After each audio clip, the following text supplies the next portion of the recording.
Chapter 2:15. Sister Ruoqing, the number of customers here has decreased again these past 2 days.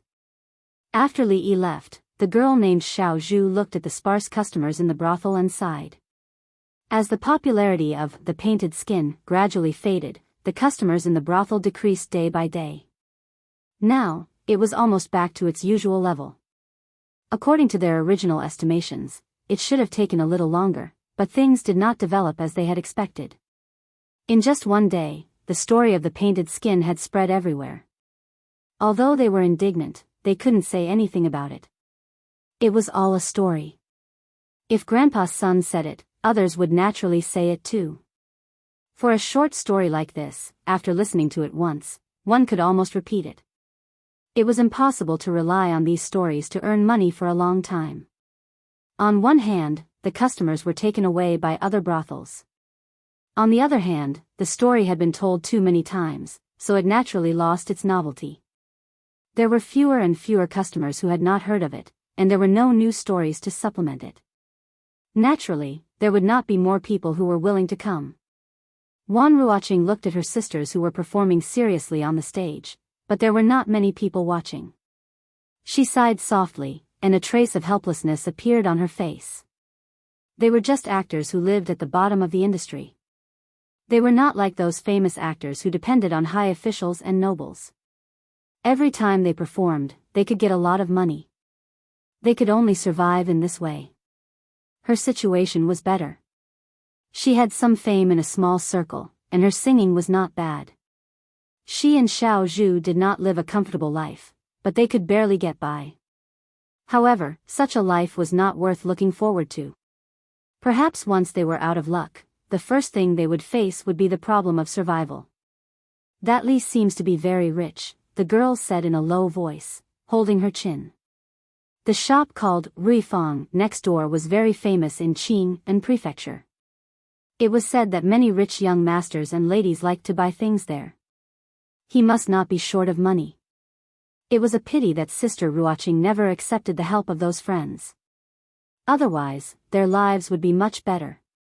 But speaking of which, Sister Ruoqing treated that young master differently from others. Could it be?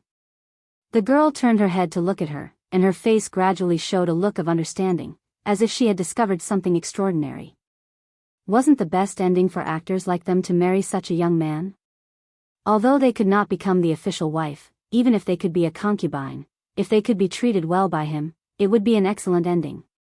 Elder Sister Ruoqing was not only good at singing, she was also talented in poetry.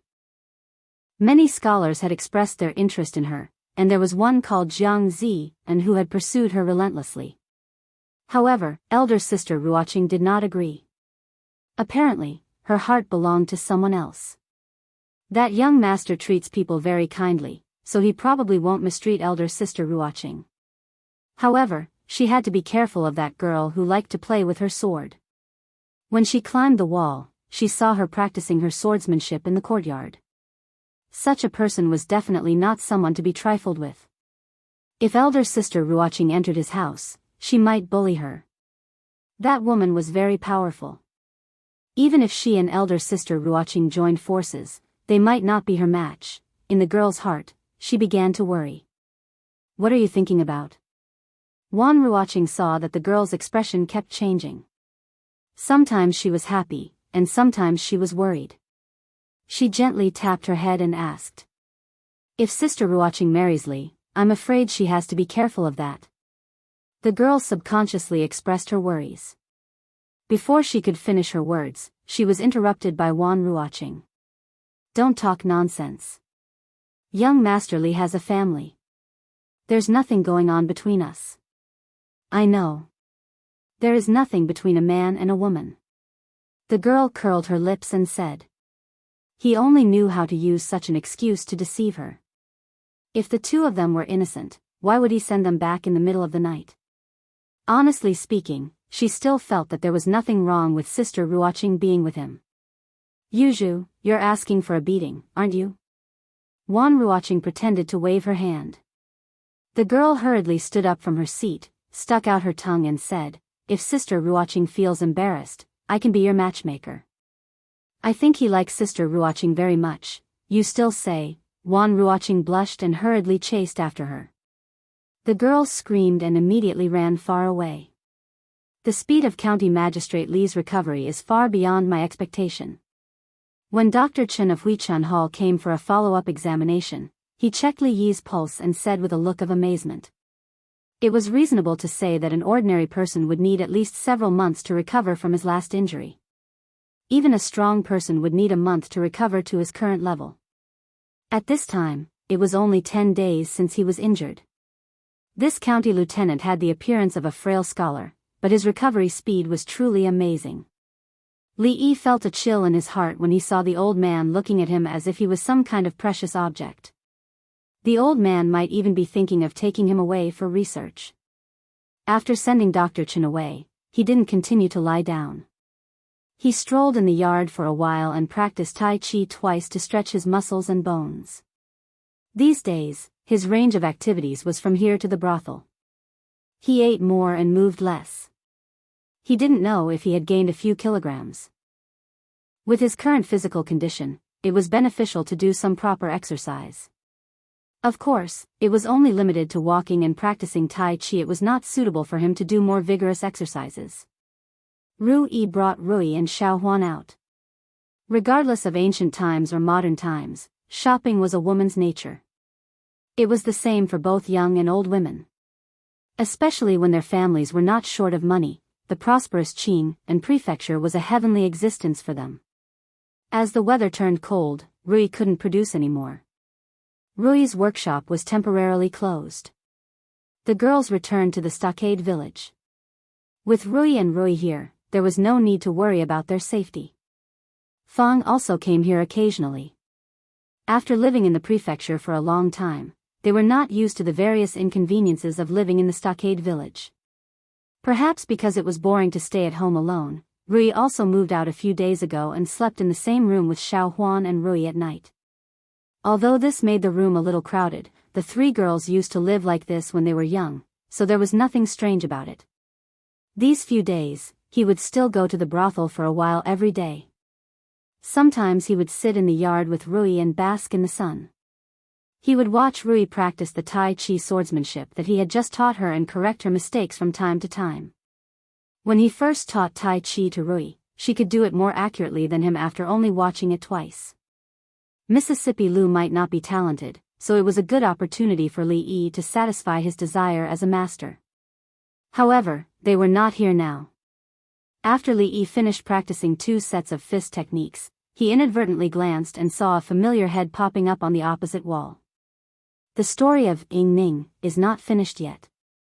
The young girl leaned on the wall and watched him finish those strange movements. She looked over and said this. Li Yi hadn't seen her climb the wall for a few days. At this moment, there was someone to relieve his boredom. The story of Ying Ning was actually almost finished a few times and there were only a few parts left. Today, the young girl was obviously a little absent-minded. She listened quietly and didn't ask questions from time to time like before. After the story was finished, the young girl sighed and said, "After tomorrow, if you want to watch dramas and listen to songs, go to another brothel." "Why?" Li Yi asked with some doubts. Although there were many brothels in the neighboring houses, the environment where they were at was better. These days, he had been going there every day. If he suddenly changed places, he wouldn't be used to it. Because there are too few customers. Grandpa's son and the others are all going to leave, the young girl sighed again and said slowly. Customers were the foundation of their survival. Chapter 216. Brothels were places where it was easy to gather and disperse. Many of those storytellers, singers, and performers were entertainers who traveled across provinces and prefectures to roam Jianghu. If they could sustain a living in a place, they would be able to settle down for a long time. If they couldn't attract enough customers, they would naturally have to find another place to make a living. Even if they sang on stage in the same brothel, they might not meet again for the rest of their lives after a certain separation. Xiao Zhu and Wan Ruoqing were born in Qing and prefecture. Although they wouldn't leave, if they left this group, their future would only be more difficult. If we can't attract customers, then we have to think of a way. What if we go to the next place and there are still no customers? Li Yi shook his head. These people only knew how to escape when they encountered problems. If escaping could solve problems, they wouldn't be so miserable now. Then let's go to the next place. The girl leaned on the wall and looked at Li Yi as if it was a matter of course. Running around performing for a living was the current situation of this industry. A story was like a play. The more they performed in the same place, the fewer customers there would be. At this time, it was very necessary to go to a place where no one had heard or seen these things. Grandpa's son could tell the story of the painted skin for a few days every time he went to a place. When the people there were tired of hearing it, they would move on to the next place. It would be much better than staying there. No dreams, no goals, no customers. Can't you think of a way to attract customers? Li Yi was exasperated that the entertainment industry in this world was still at a very primitive stage.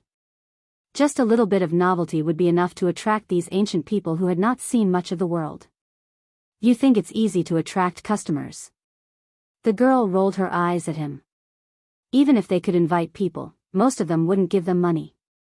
Sometimes, they wouldn't even get a few copper coins in a day. You won't understand even if I tell you. Go, go, go. Call your sister Ruoqing over. It wasn't easy to communicate with this girl who wasn't very smart. Li Yi waved his hand and said, If you want to see big sister Ruoqing, just say it. Why are you looking for excuses? He glanced at Li Yi and climbed down the wall. Sister Ruoqing, Li wants to see you. Wan Ruoqing was in her room thinking about how to continue living in the prefecture city with Yuzhu in the future when a young girl's shout came from outside the door. She didn't take the young girl's nonsense to heart, but she was afraid that he was looking for her for something, so she got up and walked out. Stage play? In the courtyard, Wan Ruoqing looked at Li Yi with a puzzled expression. What's a stage play? A stage play is. Forget it, that's not important. Li Yi knew that there was no such thing as a stage play in this world, and it would be troublesome to explain it to her. He said, You can think of it as the acrobatics that are often performed in the brothels, but it's different.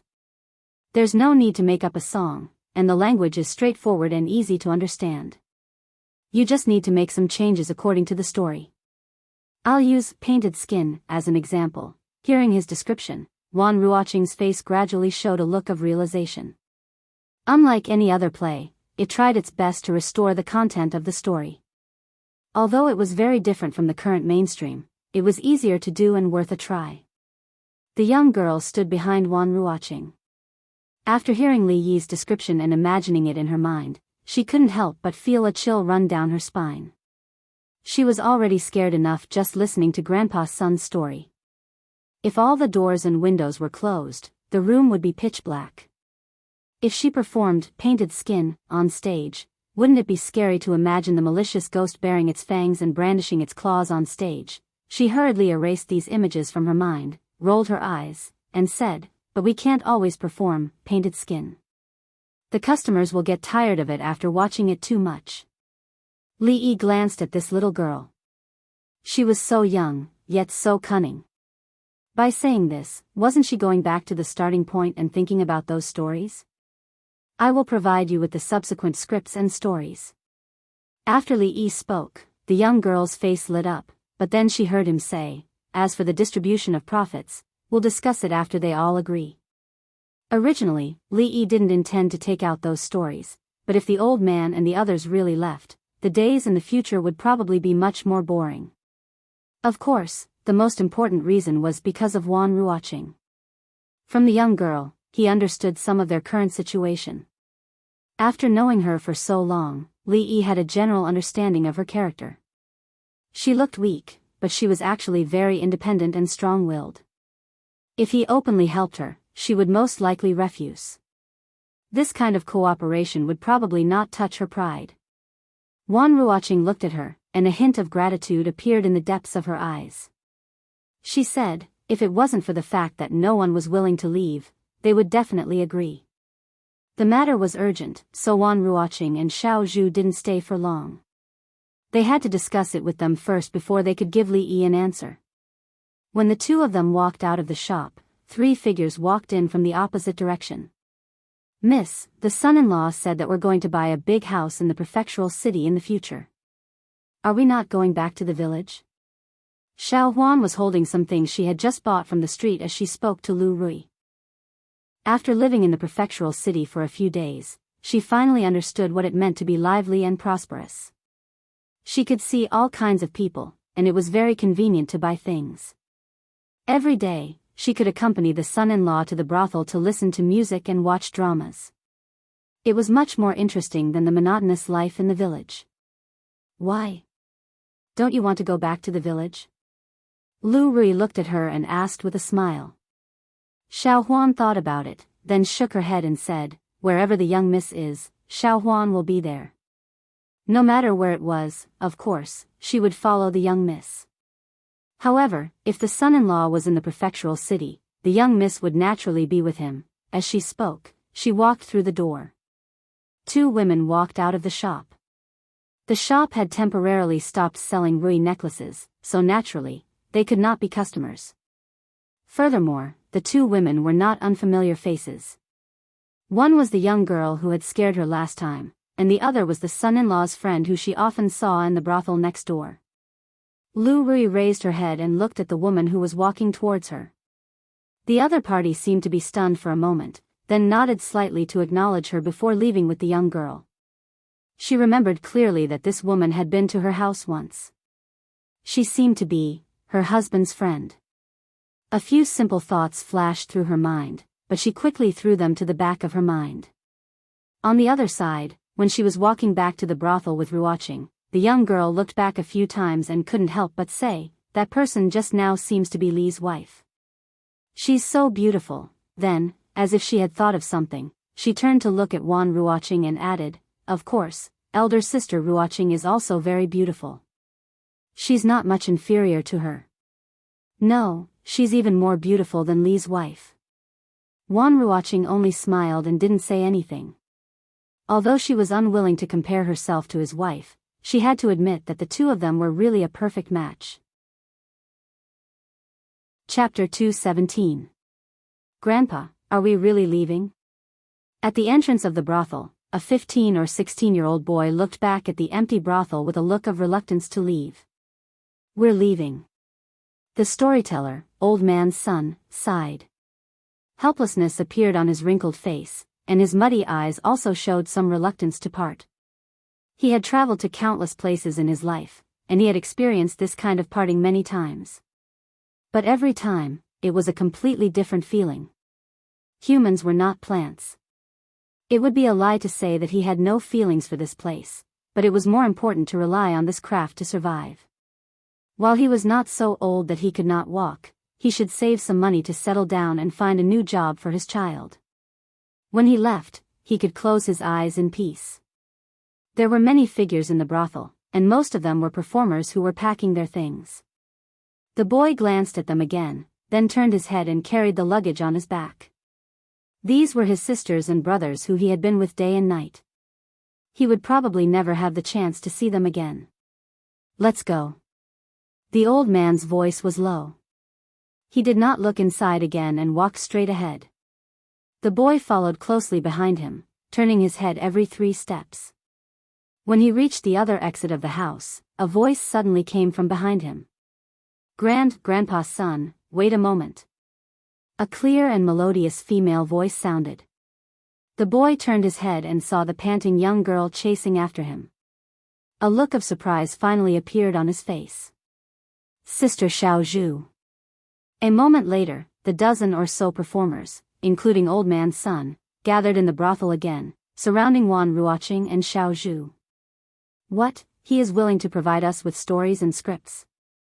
The wrinkles on old man's son's face twisted into a flower, and he no longer had the melancholy from before. "It's not free, he also wants payment." Xiaozhu reminded him. Of course. The old man nodded repeatedly, but he was inwardly lamenting. He had begged that young master many times, but he had not gotten what he wanted. He raised his head and looked at Wan Ruoqing, thinking that Miss One was indeed capable. There was a saying that since ancient times, talented men had a weakness for beautiful women. That's all he said. Whether we stay or leave depends on everyone's opinion. Wan Ruoqing said with a smile. I'll stay. Me too. With a good story and script, of course, we won't leave. The reason why everyone left was because they couldn't attract enough customers, and they had no choice but to make a living. If the modern world was stable, who would be willing to wander around? The future was unknown, and it was very likely that it would be even more difficult than it was now. In the current situation, they needed a good story and a good script, just like the painted skin from a few days ago. If there was an endless supply of such stories, they wouldn't have to worry about such things in the future. How much does that young master want? The old man turned to look at Wan and looked at Wan. In Hua City, good books were often fought over by many, and were not cheap. In their current situation, they did not have to pay. Li Yi had just told her about this matter. He did not mention the exact amount, but rather, he would be paid by taking a percentage of the profits. This method was more suitable for them, who did not have much money. They immediately conveyed Li Yi's message to everyone. Very soon, Li Yi received a reply from the actors. He could take 40% of the profits. Miss Xiao Zhu told him this when she was leaning on the wall. This number was more than Li Yi had expected. According to his original plan, 20% to 30% would be enough. This was just to help Wan Ruoqing. He did not expect to make money from this. In the future, when he went to the brothel, he should be able to see more interesting things. He had already told Ruoqing the idea of the stage play. As for the more detailed aspects, he believed that they were more professional than him, so he did not need to worry too much. He had nothing to do these few days, so he wrote a few short stories from Strange Tales from Liao Zhai. The original stories were not long, so it did not take much effort. Although he could not make much money, it was still something. Many a little makes a mickle, and he would be able to get a place in the big house. The painted skin and Ying Ning were cheated by Miss Piglet with a few pieces of osmanthus cake. After writing a Chinese ghost story, she handed them to her from the wall. It was estimated that these would be enough to keep them busy for a while. Costumes, props, lines, and makeup all needed to be carefully prepared. Of course, there was also the background music that Li Yi had specifically reminded her about. A dry performance would be boring. Although many innate conditions could not be met due to the backward times, if she wanted to create a terrifying atmosphere, she could not do without background music. If she did not scare them to death, how could she let them pay for it happily? You look good. It seems that your body has recovered well. A voice came from behind. Li Yi turned his head and saw Li Emingzu, whom he had not seen for a while, standing in the yard. Li Xian, whom she had not seen for a few days, stood beside her. His face was still as haggard as the last time they met. It seemed that he had been tortured by premarital anxiety recently. Except for a small internal injury, I have almost recovered. Now, he was almost no different from ordinary people in other aspects, except that he could not do too much strenuous exercise. Since you have recovered, go back to the county government as soon as possible. Mingzu looked at him and said. The expression on Li Yi's face froze. Was he still a human? As the saying goes, it takes 100 days to recover when the muscles and bones are injured. He had suffered a more serious internal injury. It had only been half a month. Why should he go back to the county government? His face changed. He suddenly covered his chest with a painful expression on his face. No, I feel that my internal injury suddenly relapsed. Xiao Huan, help me back to my room to rest. All right, all right. Don't pretend. Mingzu waved her hand and looked at him with disgust. When you feel that you have recovered, you can go to the county government. After he assigned all the affairs to his subordinates, the role of the county lieutenant was not so important.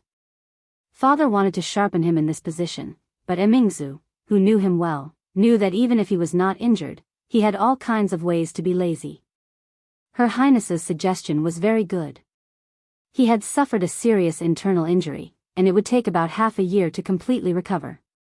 He turned to look at Li Xian and asked, "Why do you have time to come out today?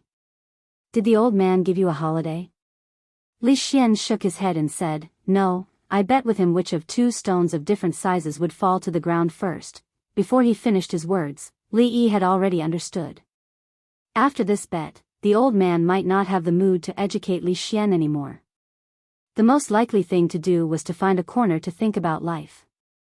At the age of half a foot in the coffin, Li Xian had destroyed his worldview.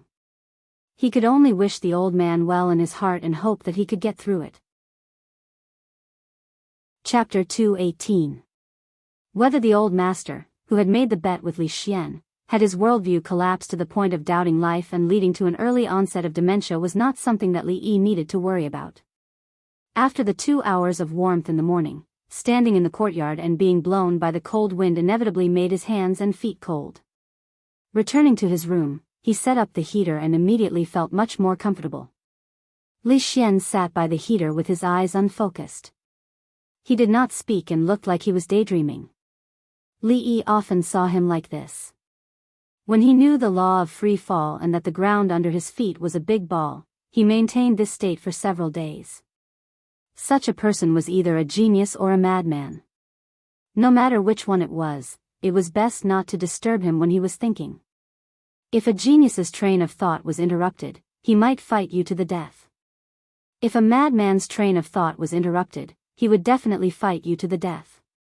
Li Xian's mind was wandering, but the gaze of the person beside him had always been on him. Li Yi glanced at the bronze mirror in the room and did not find anything dirty on his face. He looked at Mingzu and asked, "Why are you looking at me?" Since entering the room, Li Yi found that she had been looking at him. Although it was inevitable that his vanity would be a little satisfied when being looked at by a noble beauty, this person's identity was too noble. She was a princess. If she looked at him for a long time and felt that the young man in front of her was really elegant, handsome, and talented, what would happen if she wanted to recruit him as her son-in-law? No matter which dynasty it was, being a son-in-law was not a good job. Not to mention that he could not have 3 or 4 wives, he had to be controlled by his wife everywhere. Normal men would not be willing to suffer like this. What's more, a violent woman like her would be unlucky to marry anyone. As his thoughts began to wander, he saw Mingzu stretch out her hand. She wanted to look, but she also wanted to touch. Rui and Xiao Huan were still at home. Li Yi's expression turned serious and was about to stop her when he suddenly saw her raise her wrist and grab his face. "Are you kidding me? You want to destroy something you can't get?" He had only asked, "Why are you looking at me?" Could it be that the old Li family, whose ancestral home was in the northeast, could trigger a fierce battle with a simple, "What are you looking at?" Li Yi's heart skipped a beat, and his body instinctively made a defensive move. He grabbed her wrist with one hand, and with a simple Tai Chi push, he pushed her back. She resisted so easily, which meant that she didn't use any strength just now.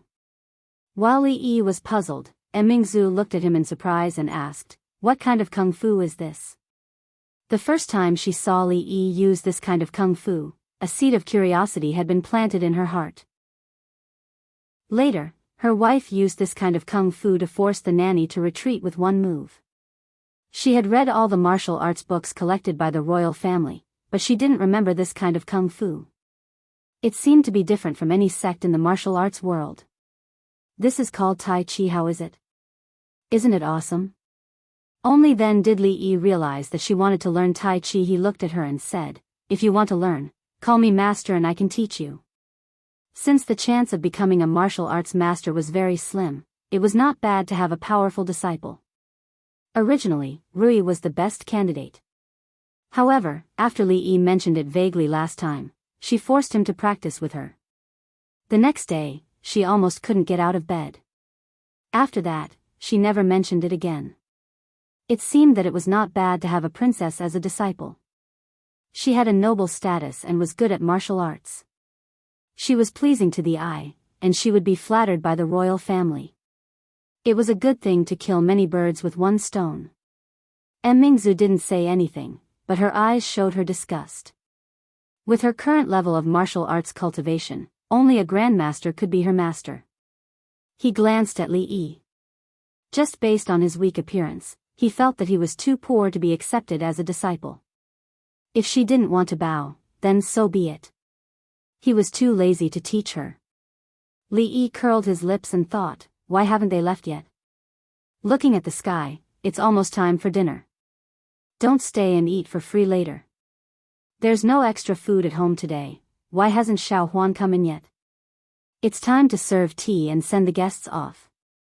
I know. There are 35 heads on the top, 94 legs on the bottom, 12 rabbits and 23 chickens. At this moment, Li Xian, who had been in a trance, suddenly had a glimmer of light in his eyes. He jumped up from the chair and laughed. Old man, you want to use this question to stump me? You must be dreaming. Li Yi didn't know what the old man Li Xian was talking about would think if he heard those words. In any case, Li Yi would be scared by him. Just as he was thinking about how to tactfully ask them to leave, Li Xian suddenly jumped up as if he was having a seizure. His hands and feet danced as he muttered something under his breath. He seemed to have gone mad, and he almost kicked the heater on the floor. What's wrong? Hysteria? In shock, he immediately stood up. If the crown prince became hysterical and became silly in the future, would Prince Ning chop him up to make dumplings? Even Mingzu was shocked. She also thought that Li Xian suddenly had a hysteria and pinched his philtrum. Ouch, ouch. Let go. Li Xian finally stopped having a seizure. He covered the part above his lips that was red from Mingzu's pinch and breathed heavily. Li Yi and Mingzu looked at each other and felt relieved. What's wrong? Have you thought of a way to reject the marriage? Li Yi looked at him and asked. Seeing how excited he was just now, Li Yi really couldn't think of anything that could make him so happy. No, let's not talk about this first. Li Xian waved his hand and looked at Li Yi. He asked expectantly, you are the #1 scholar in the Jing kingdom. How about I give you a question? Nothing much. As long as Li Xian didn't have a hysteria in front of him, it was fine. As for answering questions, it was almost time for dinner. Who had the free time? As for the #1 scholar in the Jing kingdom, he had the title of a scholar and didn't give any money. Whoever wanted to be the scholar could be the one. The expectant expression on Li Xian's face froze. There was no way to continue this conversation. Are you afraid? Li Xian looked at him and asked. Yes, I'm afraid. It was child's play to provoke Li Yi. I bet 10 taels of silver. No way, 100 taels. Deal. After a series of twists and turns, under the witness of the princess, the two of them quickly reached a friendly wager. They bet on whether or not Li Yi could answer Li Xian's question. The wager was 100 taels of silver, and the agreed time was 30 minutes. After clapping their hands to seal the vow, Li Xian looked at Li Yi with a proud face. This problem was given to him by the old man yesterday. He had spent a whole day trying to figure out the crux of the problem. 100 taels of silver was nothing to him. It was enough to make Li Yi suffer and feel the taste of racking his brains. He was already satisfied. He had been tortured by him so many times in the past. Today was the day to take revenge and wipe away the humiliation. After making a comparison on the IQ level, Li Yi felt that the question Li Xian mentioned should not be difficult for him. Just now, he vaguely heard him say something about heads, legs, and chickens and rabbits. Could it be the problem of chickens and rabbits living in the same cage? Today, there are rabbits living in the same cage. There are 35 heads and 94 legs. How many rabbits are there? Li Xian crossed his arms and looked proud, as if he had won. You have 30 minutes to think about it. Li Mingzu raised her eyebrows. She had heard of this mathematics question before and knew the answer. However, the specific method of solving the question was not recorded in the book. It must have been lost in the process of being passed down. Even the Imperial Library did not have any record of it. The possibility of it existing among the common people was even smaller. Li Yi sighed. If it was so easy to make money every time, why would he spend so much effort to study perfume and soap? If there was a chance in the future, he would get to know more princes and take the initiative to send a lot of money to him. What a wonderful life. There is no need for 30 minutes. As soon as Li Xian's voice fell, Li Yi looked at him and said, 12 rabbits, 23 chickens. Is this answer correct? Chapter 219. You must have heard the answer I just said, or you have seen this question before. Li Xian was stunned for a moment, and then he said with certainty. If Li Yi gave the answer after the time it took to burn a stick of incense, he would also feel surprised, but it was within his tolerance. After all, in his eyes, even if Li Yi was not the smartest person in the Jing kingdom, he was not far from it. However, Li Yi could give the correct answer as soon as he said the question. He was not a human, but a demon. This time, Li Xian really guessed wrong. Just now, he suddenly jumped up, which scared Li Yi. He was not in the mood to listen to what this guy said. Although he had seen a similar question before, the answer would be different if the number was changed. There was no second possibility. In the future, as long as a primary school student had learned Olympiad mathematics, he or she would be able to say the answer without cheating. Using such a difficult question to test him, wasn't it asking to be humiliated? Hee, if you want to renege on your debt, just say it. Why do you need to find such an excuse? Li Yi said disdainfully, curling his lips and looking at him. Li Xian's handsome face turned red. As a dignified prince, it was not good to say that he reneged on his debt. However, he was more eager to know how Li Yi got the answer. As long as you tell me how you solved this question, I will give you another 100 taels in addition to the 100 taels we agreed on. Money was just a number to Li Xian. He was more interested in the novel methods that Li Yi used every time. Even Li Mingzhu's gaze landed on Li Yi. She also knew how to solve this question, but she did not know the reason. If she tried it one by one, she would naturally be able to find out the answer after spending some time. However, for him to be able to solve it so quickly, either he knew the answer beforehand, or he used a method that they had never seen before. To Li Xian, money was just a number, but to Li Yi, it wasn't. It was like a brick, a tile, or a room in a large mansion. You just said, there are 35 heads and 94 legs? His words indicated that he agreed with Li Xian's action of giving money. Li Xian nodded repeatedly.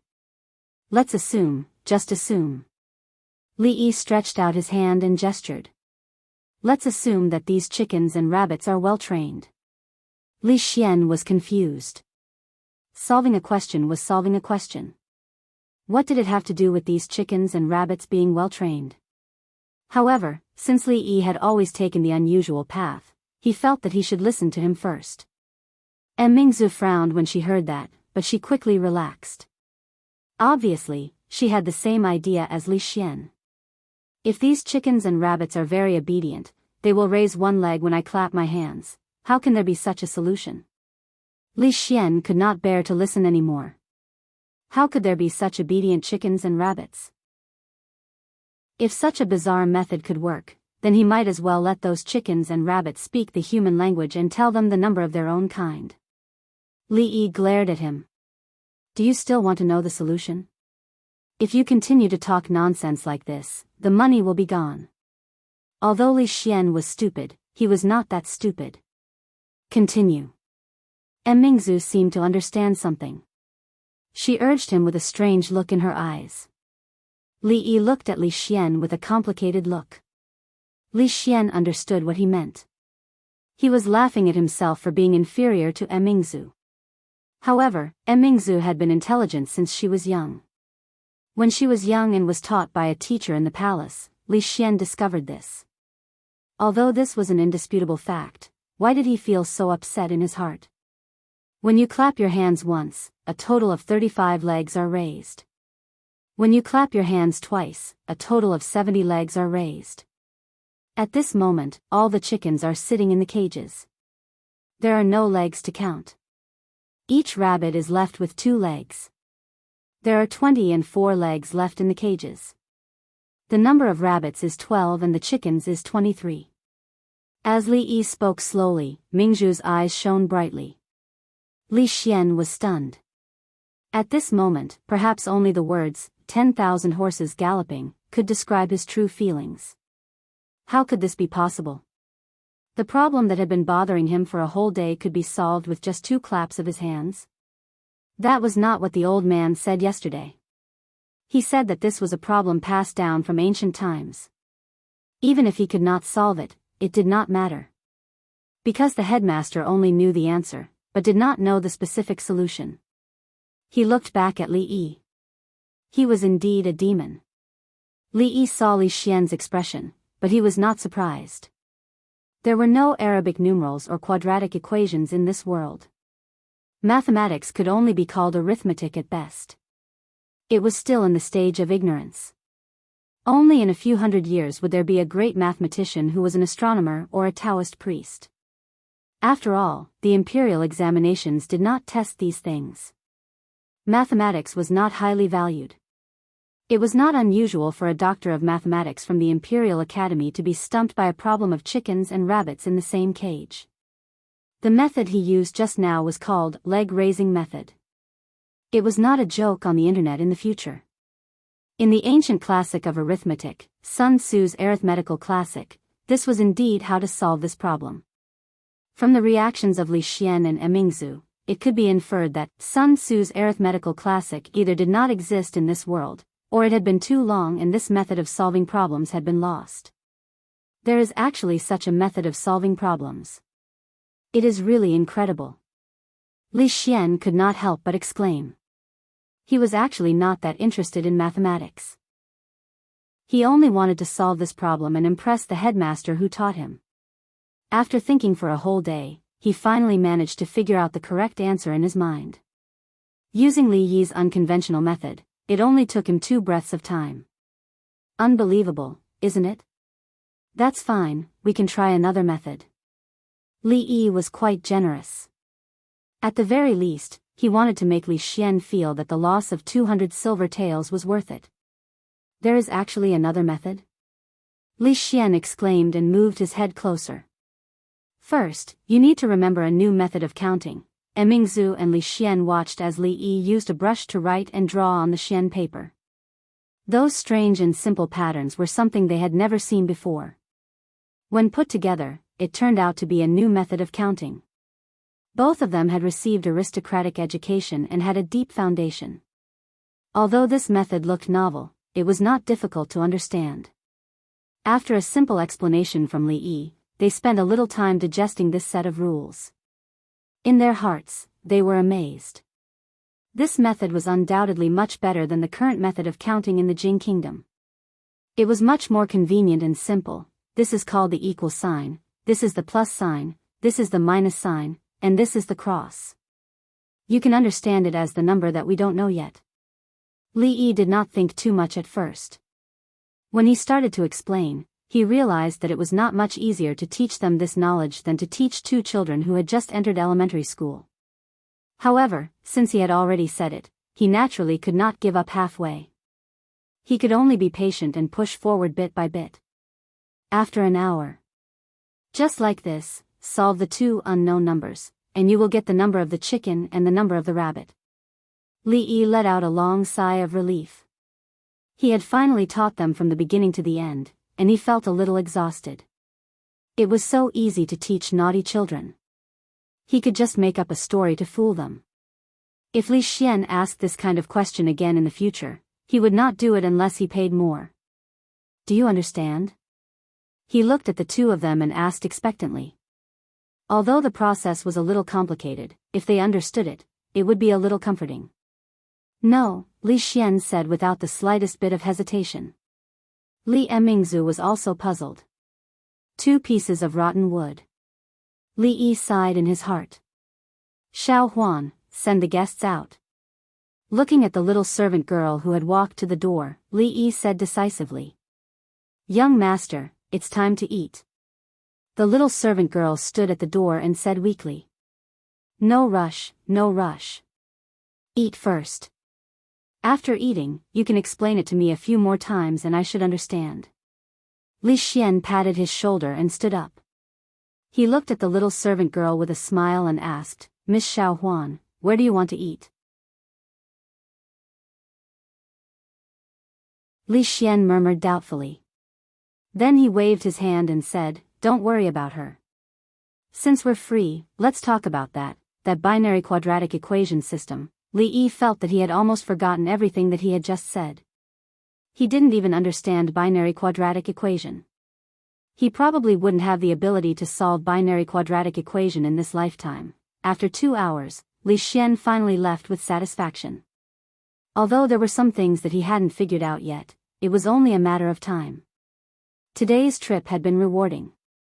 Both his body and mind had been greatly satisfied. Mingzu Li also left. She was carried away by the old woman that he saw last time. When the old woman carried her up from the bed, she even looked at Li Yi suspiciously, as if he had done something improper to the princess. This made Li Yi rather depressed. He could do it to anyone but not to her. If he accidentally hurt his hand, it would be too late to cry. After the two finished eating, they wiped their mouths clean and left, leaving behind a mess. Xiao Huan had to clean it up. The young prince kept his promise and moved quickly. In less than 2 hours, a guard had delivered 200 taels of silver to him. He asked Xiao Huan to send the silver directly to Rui. The key to the small treasury was kept by Rui. Li Yi usually only cared about earning and not spending. When he needed money, he only needed to let her know. No matter how much Li Yi needed, she never asked where the silver went. After eating, it was not appropriate to lie down immediately. He went to the courtyard to digest the food and guide Rui.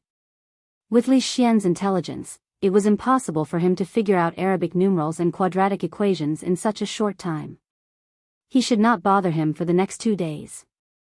At this time, in King Ning's mansion, Li Xian, who had just returned to the mansion, looked at an old man in front of him with concern. He asked, "Is Teacher Wu feeling better?" Opposite Li Xian, the old man with white hair and beard stroked his beard and said, "Thank you for your concern, Crown Prince. I am fine." Then, the old man sighed and said with great sorrow, "I never thought that the big and small stones would fall at the same time. I have been wrong all my life. Teacher, do not worry. Humans are not saints. We cannot know all the truths of the world." Li Xian comforted him. "Moreover, the world is so big. There are many things that we have not thought of, such as, Crown Prince's words are reasonable. Even saints cannot avoid mistakes, not to mention us mortals." He did not expect the Crown Prince to say such things. The old man was very pleased. It seemed that the Crown Prince had improved a lot under his guidance. He would be able to answer to the prince in the future. He asked with a smile, "Like what?" Li Xian smiled slightly. "For example, Teacher thought I was going to give an example." Looking at Teacher Wu's dull expression, Li Xian felt very happy. The trick he learned from Li Yi was really practical. The old man could not stand Li Xian's sudden change. After a short moment of shock, Teacher Wu's old face showed some embarrassment.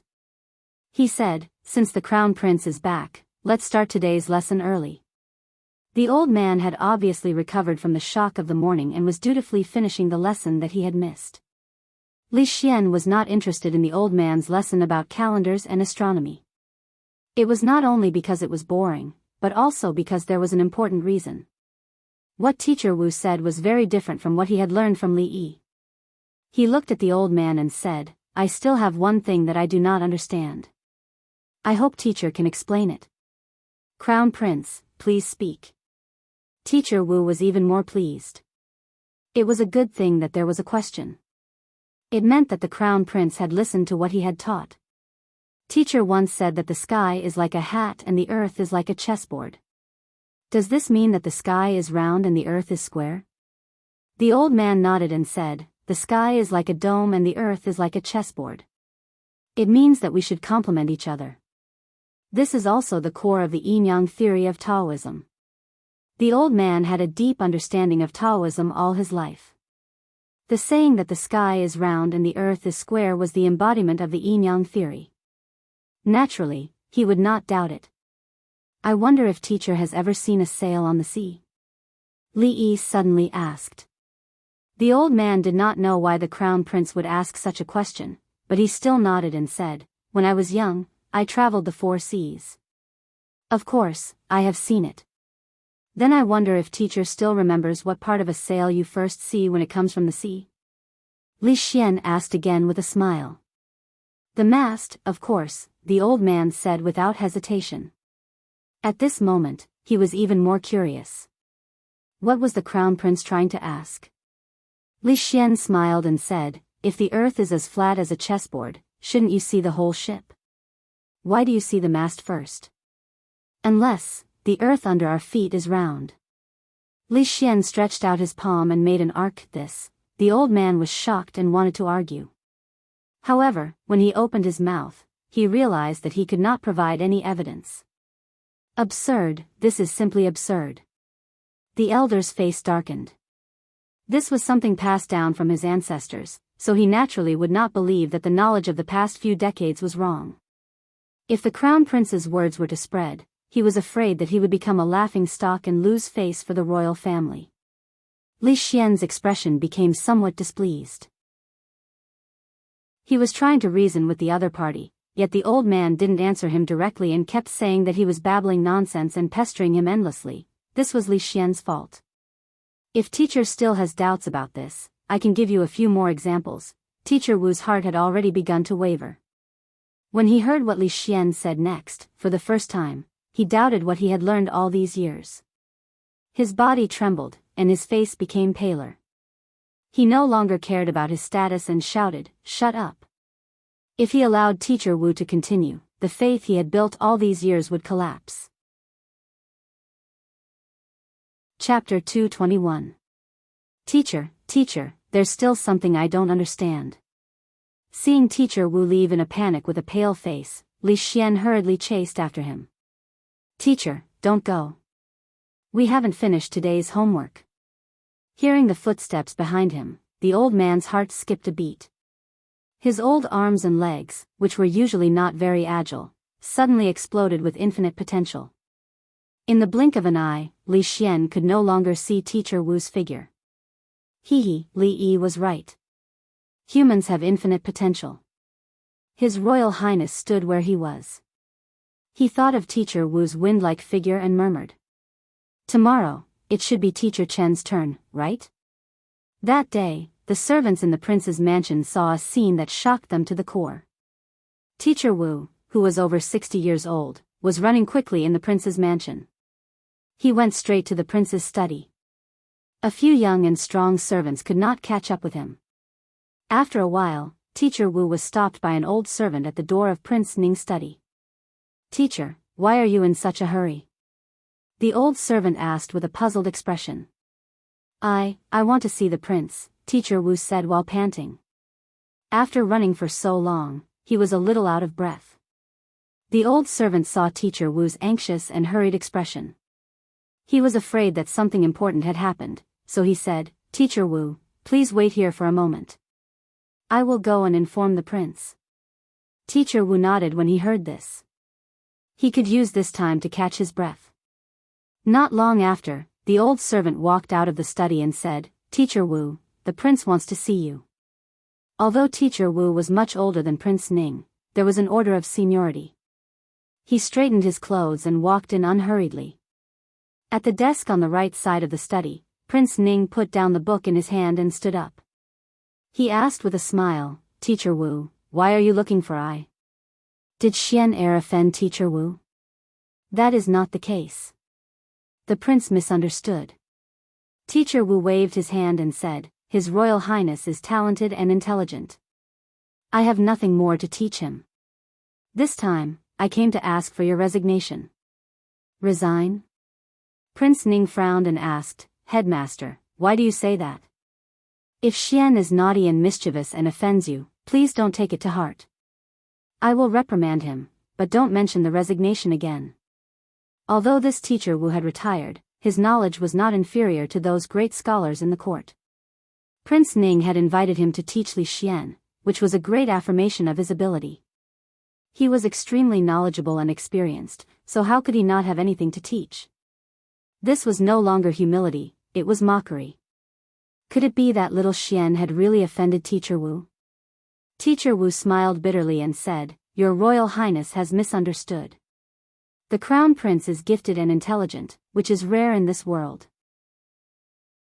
It is my good fortune to be recognized by your Royal Highness to teach the Crown Prince.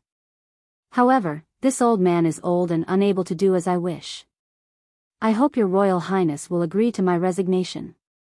Teacher Wu's words were half true and half false. His resignation was true, but his inability to do as he wished was a lie. The real reason he left was to preserve his reputation in his old age. If he heard the Crown Prince's shocking words again, he would not close his eyes when he passed away. His Highness the Crown Prince's words had a huge impact on him. If it was just nonsense, it would be fine. He was confident that he could persuade the Crown Prince to walk the right path. But the scary thing was that after thinking about it carefully, he actually faintly felt that the Crown Prince's words made sense. This was really embarrassing. He had spent his entire life to build up his understanding of this world, but because of a few words from the Crown Prince, he was on the verge of collapse. He did not dare to teach the Crown Prince anymore. Otherwise, he was afraid that he would die with everlasting regret. Prince Ning stared at Teacher Wu with a pair of tiger eyes. There was no dissatisfaction or mockery on his face. Could it be that what he said just now was all from the bottom of his heart? Teacher Wu was determined and had made up his mind to leave. No matter how Prince Ning tried to persuade him to stay, it was useless. In the end, Prince Ning agreed. At that moment, his heart was full of doubts. After Teacher Wu left, he called out to the door, "Go and find little Xian."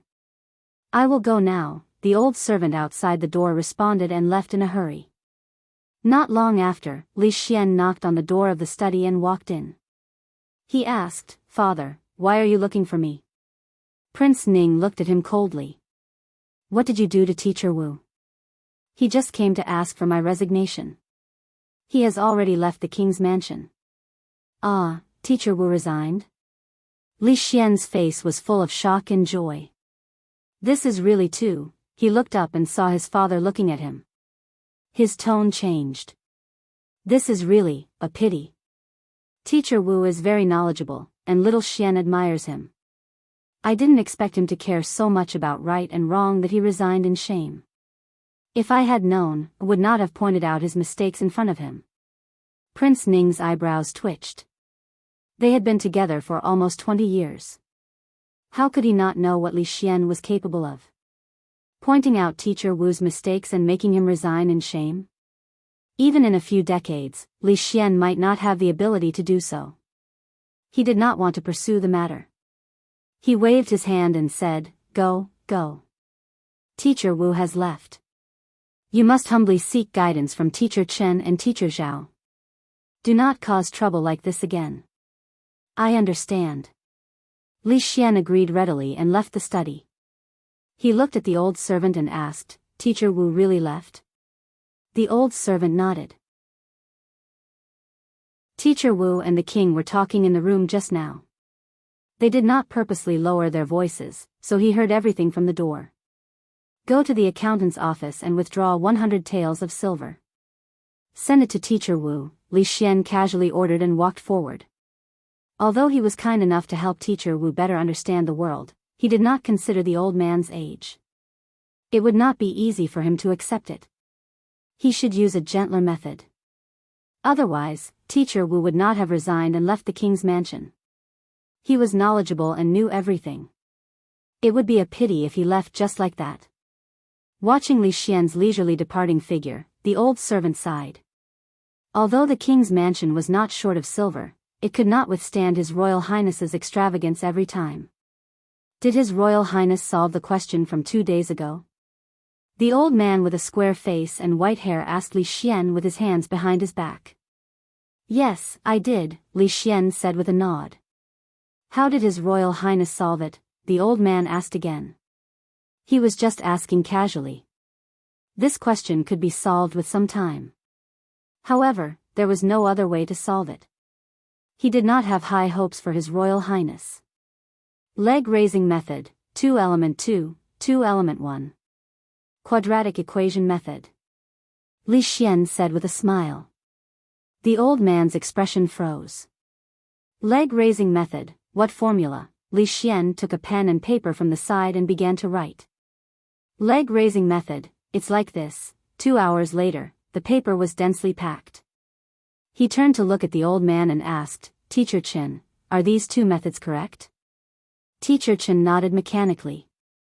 Until now, he was still confused about the Arabic numerals, counting methods, equations, and unknown numbers that Li Xian had just introduced. He could not tell right from wrong. However, although he had never seen these things before, the answers were correct. Presumably, the process would not be wrong.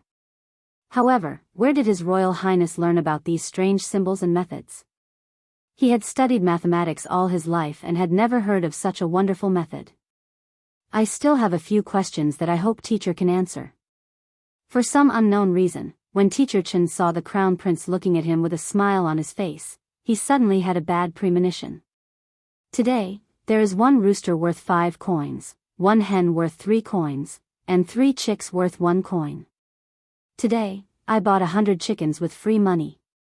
Ask the old rooster, the hen, and the chicks. The wall is 5 feet thick. 2 mice pass through it. The big mouse passes 1 foot a day, and the small mouse also passes 1 foot. The big mouse passes twice a day, and the small mouse passes half a day. When will they meet, and how much do they pass through? Li Xian said lightly. He threw out the difficult questions that he had gotten from Li Yi yesterday. Teacher Chen was dumbstruck. Cold sweat dripped down his forehead. Cough, I am not feeling well today. My lessons will be postponed. Your Royal Highness can arrange it yourself. A moment later, Teacher Chen wiped away the cold sweat on his forehead. He got up and left in a hurry after throwing down these words. The depression that had accumulated over the past few days was swept away. Li Xian's face was glowing. He walked like a dragon or a tiger, high-spirited and vigorous. Along the way, the servant girls of the prince's residence avoided him. What was wrong with His Royal Highness today? Why was he smiling so indescribably? Chapter 222. What? Teacher Chen is also going to resign? In the study, Prince Ning frowned slightly. He looked at the white-haired old man in front of him and repeated what he had just said. The old man sat on the chair and cupped his hands together as he said, His Royal Highness is being taught by an expert. I can no longer teach him anything in the way of mathematics. After talking with His Royal Highness in the morning, he had pretended that he was not feeling well and said that he would postpone his lessons. In fact, when he returned home, he had not slept at all. He had meticulously organized the contents of what His Royal Highness had said. The Arabic numerals and the symbols for addition and subtraction were easy to write and could be used to calculate. It was much more convenient than the current methods. If it could be implemented, the field of mathematics would definitely be greatly developed. As for the equations, the level of design was even more mysterious. Teacher Chen had studied mathematics for decades, so he could naturally see that it was extraordinary. What he had learned from His Royal Highness was probably just the tip of the iceberg. As for the last question that His Royal Highness had consulted him, he had thought hard all night but could not solve it. Or perhaps he had tried to find an answer, but there was no convincing method. Of course, he did not think that His Royal Highness had suddenly been enlightened and happened to show such amazing talent in mathematics that even an old man like him, who had studied this field for decades, would feel ashamed. The only explanation was that His Royal Highness was being taught by an expert. As for how powerful this expert was, it was at least to the extent that he had to look up to him. He thought about how Mr. Wu had left in a hurry 2 days ago without even informing them. After 2 days of curiosity, Mr. Chen figured out the reason for Mr. Wu's resignation. He was afraid that Teacher Wu had encountered the same situation as him. With such an expert behind His Royal Highness, it was naturally better for him to resign early. Expert? When Prince Ning heard this, his face showed some surprise. These days, His Royal Highness had been in the prince's residence, receiving guidance from the 3 teachers. Aside from them, who else could it be? Could it be Teacher Zhao? Just as this thought appeared in his mind, a servant came to report that teacher Zhao had asked to see him. Prince Ning was stunned for a moment, as if he had thought of something. He had not seen teacher Zhao, but he had more or less understood what teacher Zhao wanted to say. This old man has specially come to ask for your highness' resignation. Teacher Zhao did not take a seat. After exchanging glances with teacher Chen, teacher Zhao went straight to the point. Both teacher Wu and teacher Chen had resigned for some unknown reason, leaving teacher Zhao alone. Naturally, he felt uneasy. After the two of them left, he would be next. Rather than being forced to do so, it would be better for him to leave early. At least, he could save some face. The two headmasters were determined to leave. Prince Ning tried to persuade them to stay but to no avail, so he gave up on the idea. He sent someone to prepare a generous gift for the two and did not say anything more. Inviting these teachers to teach the crown prince was just to sharpen his temper and get rid of his previous lazy and casual habits. It would be best if he could become mature and diligent. However, it seemed that he had overestimated the abilities of these teachers. The application of mathematics is very broad. Astronomy, geography, architecture, taxation, and even food and fodder during battles are all inseparable from mathematics. If the crown prince's new method of counting can be implemented, it will be a blessing for the Jing kingdom. Before teacher Chen left, he said a few words to Prince Ning with a serious expression. He was very respectful of the crown prince's new method of counting. His words were sincere and sincere. If it was not for the difference in status and age, he might have turned to the crown prince to learn more advanced mathematics. Although the imperial examination did not test one's ability in mathematics, the Directorate of Studies still maintained a course in mathematics. Every few years, the Directorate of Studies would recruit talented people in this field. Teacher Chen had studied mathematics all his life, so he naturally knew the use of mathematics. It covered a wide range that others could not even imagine. It was a pity that very few people could recognize this. Mathematics had never been valued by the imperial court, so it was naturally even more difficult to promote it. Right now, there was no doubt that it was a rare opportunity to develop mathematics. After the two of them left, a charming woman walked out from behind the screen in the study. She asked in confusion, "What's wrong with the two teachers? Is there any expert behind little Xian?" Just now, when she was behind the screen, she was also confused by what she heard. Yesterday, teacher Wu's departure had already surprised her. He said that there was nothing he could teach little Xian. What teacher Chen said just now seemed to be what he meant. There is no expert, but there is an extraordinary person, Prince Ning said coldly. What extraordinary person? The confusion on Princess Ning's face deepened. She looked at Prince Ning and said angrily, "If you have something to say, just say it. Why are you keeping me in suspense?"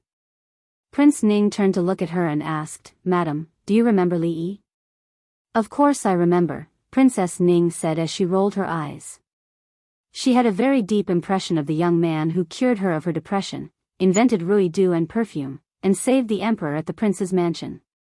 Could it be him? Then, a look of surprise appeared on her face. She said, "Does your highness mean that the expert who made the two teachers feel ashamed of their inferiority is that Li Yi? Who else could it be other than him?" Prince Ning snorted again. There was a hint of dissatisfaction in his tone. "Forget it. Since little Xian doesn't like it, let him be." Princess Ning waved her hand and said, "Because of that marriage, little Xian has been depressed for a long time. Let him decide these things himself. Marriage is an important matter. It is the order of the parents. Moreover, marrying into the Wang family is my brother."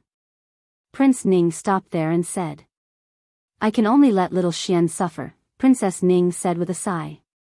"There is nothing to suffer," Prince Ning said. Prince Ning said, "In terms of family background, talent, and appearance, a Mingzhu of the Wang family is not worthy of him. Next year, he will be at the age of 20. The marriage can't be delayed any longer." A look of pity appeared in Princess Ning's eyes. She didn't want to continue this topic. She changed the topic and said, "Li Yi is about the same age as little Xian, but he has so many abilities. Every one of them is beyond the reach of ordinary people. Is there really a person who is born with knowledge in this world?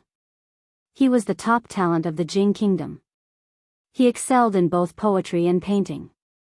The Rui Du, perfume, liquor, and the soap that little Xian gave her were all made by him. Of course, his miraculous medical skills had even made her and the emperor feel indebted to him. In terms of knowledge, Xian had only met him once, and the two knowledgeable teachers had resigned out of shame. All of this was related to a young man who was not even 20 years old. It was really unimaginable. I'm afraid only the heavens know whether there is a person who is born with knowledge in this world. King Ning said faintly, however, his identity is much more interesting than I imagined. Hearing this, Princess Ning became curious. Hasn't your highness already investigated his identity? Could it be that there are other secrets? Prince Ning nodded. Ever since he got involved with his brother, he had to be more careful. Naturally, he couldn't treat him like before. He sent people to conduct a more detailed investigation. This time, he unexpectedly discovered something interesting. However, the conversation between the two of them in the study was not heard by outsiders. Chapter 223. He didn't know if it was because he had taught Li Xian too much last time that he hadn't completely digested it, or because he was confined in the prince's mansion. Li Yi didn't see him in Rui's house for the next few days. Ruoqing was rehearsing the new play with the actors and actresses. The brothel that Li Yi frequented didn't open for several days. Only the young girl Xiao Zhu, who liked to climb walls, would occasionally poke her head out from the other side of the wall to ask him some questions about the details. After getting the answers, she would quickly jump off the wall and disappeared for a long time. Fortunately, he wasn't idle these days. When he had nothing to do, he would write out the stories and scripts that would be used in the future and give them to them. He didn't have to worry about anything else after that. In the era without photocopiers and printers, the only way to do it was to copy it by hand. Moreover, he could only copy it by himself. It wasn't even possible to find someone to write it for him. Writing with a brush was much more tiring than writing with a pencil or a ballpoint pen. Long masterpieces like Journey to the West and Legend of the White Snake weren't within Li Yi's consideration for the time being. Strange Stories from a Chinese studio was more suitable. The story wasn't long, but the content was very attractive. There were many classic stories in it, which was more than enough to support a brothel. He would write a few stories every day. If he was tired from copying, he would walk in the yard and do some less intense movements. Rui would occasionally come over to give him some pointers. Of course, he had never neglected his true chi physiotherapy every day. His body recovered surprisingly fast. It was almost the middle of November now. If he maintained this speed, his body would be fully recovered before the end of the year. Tomorrow is the anniversary of my father's death. Rui and I have to go back to the stockade village to pay our respects. My husband hasn't recovered yet, so you should stay here. I'll ask Uncle Fong to come over tomorrow, Lu Rui said to Li Yi while eating. Li Yi was stunned for a moment and then said, although I haven't recovered yet, it's okay to walk a bit more. I'll go back with you. As the son-in-law, he should go back and pay his respects on the anniversary of his father-in-law's death. Moreover, he had been hiding in such a small place all day long. He was afraid that before his old injury recovered, he would get a new one. He hadn't been back to the Willow Leaf village for a long time. It was good to go back and have a look. The mountain road is hard to walk on. Let me and Rui go, Lu Rui said, looking at him. I'm really fine. Take a look if you don't believe me. While Rui was still doubtful about his physical condition, Li Yi had already stood up, patted his chest, twisted his waist, and quickly walked around the house, indicating that the mountain path was nothing to him. Seeing Li Yi's insistence, Lu Rui could only nod helplessly. Young master, aren't you going to eat? Xiao Huan asked doubtfully when she saw that Li Yi did not sit down again after standing up. There was still a lot of food left in his bowl. Wait a minute, I think I twisted my waist just now. Li Yi put one hand on his waist and said awkwardly. It was better not to be too complacent, otherwise, it was easy to twist his waist. This time, Rui massaged him for a long time with her unique method, and the bursts of pain gradually disappeared. He had a beautiful dream. The next morning, he closed the shop and rented a carriage as usual. He got off at the foot of the Green Willow Mountain and went straight to the Willow Leaf Village along the mountain road. The process of paying respects to his father-in-law was very simple. They didn't invite a Taoist priest to open a Taoist temple, nor did they invite a monk to chant sutras. The two sisters cleaned up the weeds around the grave, burned some paper money, and poured a jar of liquor produced by Rui workshop into the soil in front of the grave. Li Yi also went forward and kowtowed respectfully. Then he went back with Xiao Huan, while his sister Rui had to stay there for a while. When they passed through the village, most of the people from the Lu family would come over and ask about it eagerly. When he was in Rui workshop, they would occasionally bring some things to have a look, put down the things, ask a few questions, stay for a short while, and then get up and leave. No one would mention the previous grievances now. At least on the surface, it looked like a beautiful scene of harmonious neighbors. "Young master, are you feeling better?" When they walked somewhere in the village, a white-haired old man ran out of the yard. It's not a big problem now." Uncle Han had indirectly saved Li Yi's life. When he saw him, the smile on Li Yi's face was much warmer than before. That's good, that's good." Hearing that, the wrinkles on Uncle Han's face bloomed like flowers. The young master and miss had always helped him a lot, and the rice, noodles, meat, and vegetables at home had never been cut off. A few days ago, Miss came home and left a lot of money. He wanted to refuse, but Miss was determined, so he had to accept it. Knowing that the little things he made last time had helped the young master, he had always been indebted to them. Knowing that he could do something for the young master and Miss, he felt very happy. "Boy Han, is my chair fixed?" An old voice suddenly came from behind. Li Yi looked back and saw an old man with a cane and a hunched body walking slowly towards him. "Second uncle."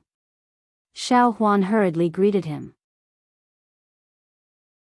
In the Willow Leaf Village, there was only one person who could call Uncle Han this way. Except for the old but strong second uncle, no one else had this qualification. "Second uncle." Uncle Han smiled and said, "It's fixed. I'll send it to you today." Second uncle nodded with satisfaction, then looked at Li Yi. He smacked his lips and shook his head, saying, "It's good to be a scholar, but your physique is too weak.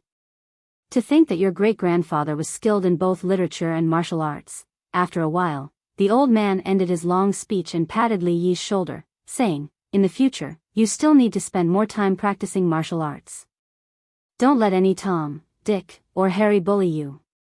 If there's anything you don't understand, ask your wife." After such a warning, the old man waved his hand and slowly walked away. Looking at the old man pausing a few steps, his body was hunched. No matter how you looked at it, it seemed that half of his foot was already in the ground. It was really hard to imagine how he picked up a solid rocking chair with one hand last time. On the way back, Li Yi curiously asked the little servant girl, "Did second uncle know martial arts when he was young?" "I don't know." The little servant girl shook her head adorably. When Xiao Huan and Miss were young, second uncle was like this. The childhood that Xiao Huan mentioned was about 10 years ago. Li Yi couldn't help but be amazed in his heart.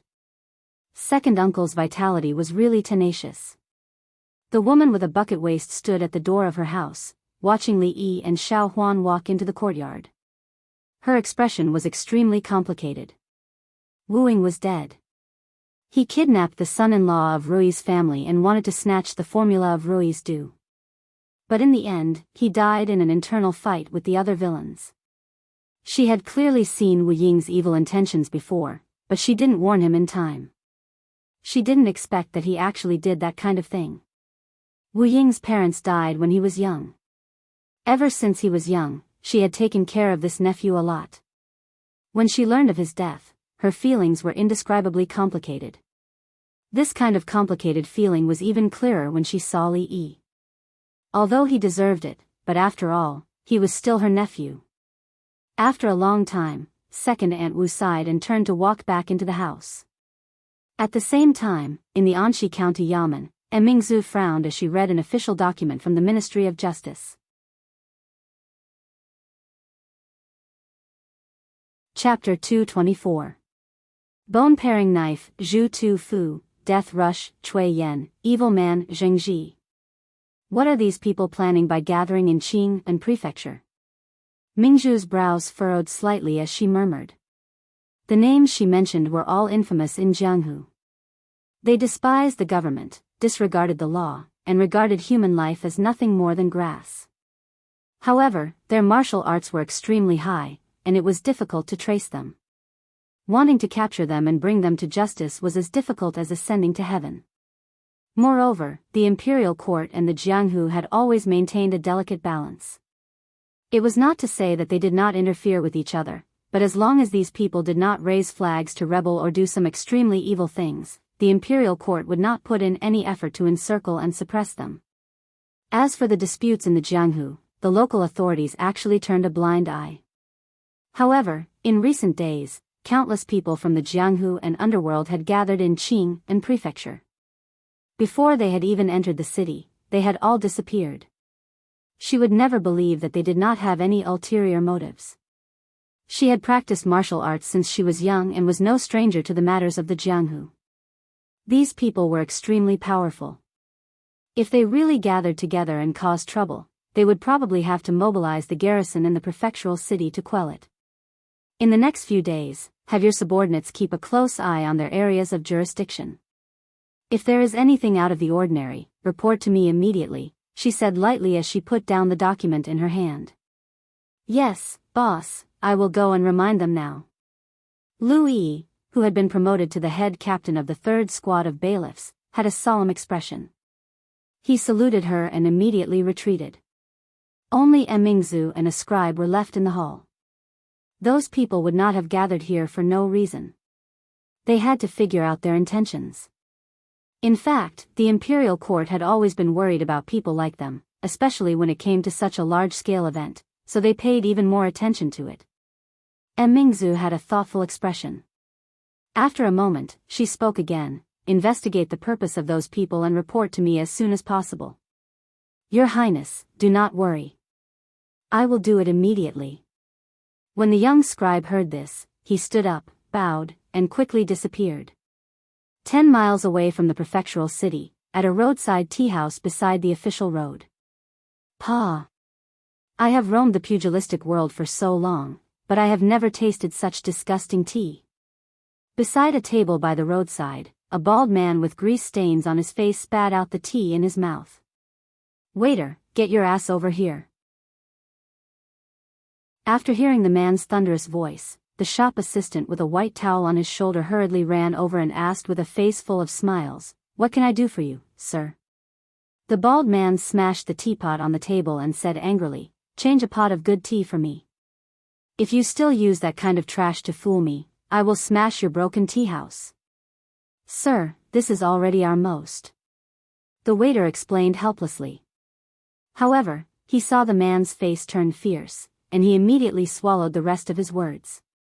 This tea house was located in the wilderness. Other than the passers-by and merchants, there were also many Jianghu people. The waiter had been serving tea here for some time and knew their temperament. If they did not agree with each other, they would smash this small tea house. It was definitely not just to scare him. "Sir, please wait a moment. I will immediately change it for you." The waiter smiled apologetically as he said this. This time, he would probably have to bring out the best tea that the shopkeeper had kept hidden. Otherwise, he might not be able to get past this evil man. There were many passers-by resting in the tea house. Seeing this, many people frowned. However, it was best not to cause trouble when they were outside. Moreover, the bald man did not seem to be someone to be trifled with. Even if they were angry, they did not dare to say anything. The waiter quickly brought out a pot of good tea. This time, the bald man did not make things difficult for him. He scolded, "You refuse a toast only to drink a forfeit." After finishing the tea, he stood up and walked outside. The waiter's eyelids twitched and he hurriedly chased after him. Sir, please wait a moment. what else do you want? The bald man turned around and glared at him. Sir, you haven't paid for the tea. The waiter said timidly. Haha. The bald man laughed a few times. He pulled out 2 boning knives from his back and stabbed them into the wooden table. The tips of the knives pierced through the table. The evil man held the handles and said, What did you just say? I didn't hear it clearly. Say it again? No, it's nothing. Sir, please take care. The tip of the knives was suffused with a cold light. The waiter shivered and immediately hid far away. He no longer dared to mention the tea money. The bald man pulled out the boning knives and left after laughing a few times. Inside the tea house, a young man looked at his companion with dissatisfaction and asked, Why did you stop me just now? The man beside him smiled bitterly and said, Junior brother, being outside is not like being in the sect. You have to be careful. Did you see the 2 boning knives just now? If I'm not wrong, that person is. After hearing the man's words, the young man's expression softened a little. However, he still glared fiercely in the direction that the evil man had left. A good martial arts world has been turned into a mess by this kind of person. Hateful, really hateful. Shoo, junior brother, lower your voice. Don't let others hear you. It hasn't been peaceful here these past few days. The man lowered his voice so that others could no longer hear him. On a mountain road somewhere. A man with thin cheeks and a gloomy expression clapped his hands and said coldly, With only this much ability, you still want to learn how to rob others. What kind of mountain bandits are you? Go be a ghost. On the ground in front of him were 2 famous bandits. However, their necks were twisted strangely to one side. Their faces were filled with fear and they had stopped breathing long ago. With 2 bangs, the man kicked the 2 corpses to the side of the precipice. He looked left and right before his figure quickly disappeared on the mountain road. In another place, beside a stream, a figure hidden in a thicket looked at the women washing clothes by the stream with a lustful gaze. His eyes flickered with light. After a moment, the glimmer of light receded. Only a regretful voice could be heard, How can a village girl from the mountains compare to the young ladies of the city? Forget it, let's get down to business first. The short and stout dwarf with a fat head and big ears looked at the stream again before reluctantly withdrawing his gaze. He turned and walked deeper into the forest. For the ordinary people of Anshi County, the past few days were extremely ordinary winter days. The gloomy weather lasted for a few days. Countless people were looking forward to the early arrival of the first snow of this winter. Auspicious snow indicated a bumper harvest in the coming year, and only then would they have a good harvest in the coming year. After experiencing a drought, they couldn't bear any more torment. However, it was not easy for the bailiffs and citizens of the government and county government. Within the prefectural city, everyone was on high alert. They followed the orders of their superiors and did their best to search for suspicious people within the city. They were extremely cautious. The people of the Jianghu near Qing and prefecture also had the same feeling. Occasionally, they would hear some news and rumors from remote tea houses and restaurants. They could faintly feel that Qing and prefecture would not be peaceful in the next few days. The isolated Willow Leaf village was as quiet and peaceful as ever. After Sister Rui paid her respects to her father, she stayed in the village for a day. The next day, she returned to the prefectural city with Li Yi. Second uncle's words make sense. My husband should practice more martial arts. Lu Rui said with a smile after hearing Li Yi tell her about yesterday's events. Li Yi curled his lips. It was easy for an old man to say that. He had practiced martial arts often, but he had not made much progress. Until now, he had not felt the existence of Jinqi. He was also very helpless about this. Rui, take brother-in-law and Xiao Huan back to the city first. I have forgotten something and need to return to the village. On the way down the mountain, Lu Rui suddenly said when they were almost halfway down. Lu Rui turned her head, looked at her, and nodded. Seeing the 3 figures disappear at a corner of the mountain path, Lu Rui turned around and looked at a low slope that they had just passed.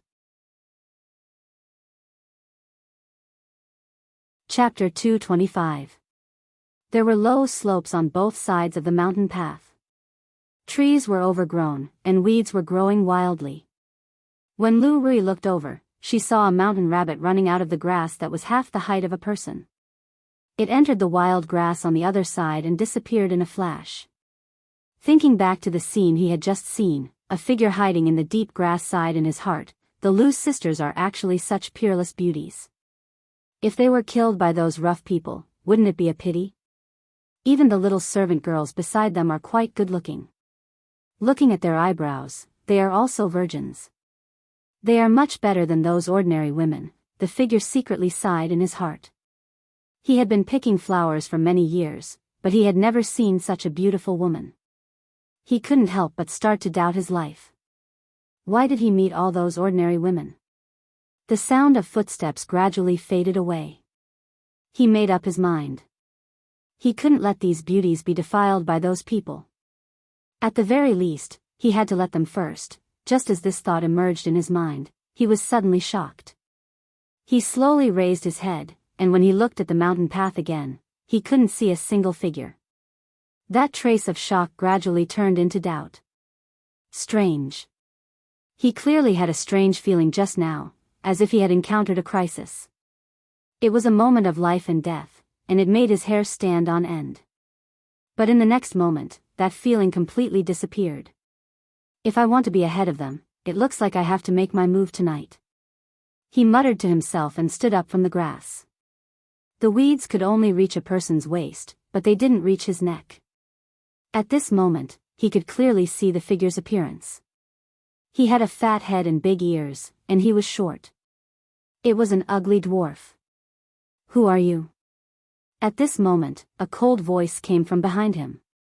The dwarf's body froze for a moment, and his expression changed drastically. He fiercely swung his sleeves, and a cloud of pink smoke shot out from his sleeves, spreading in the direction of the voice. At the same time, he skillfully retracted his hands into his sleeves.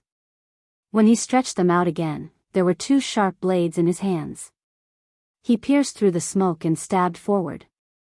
In the next moment, the smoke rolled back, and the dwarf's body flew backward.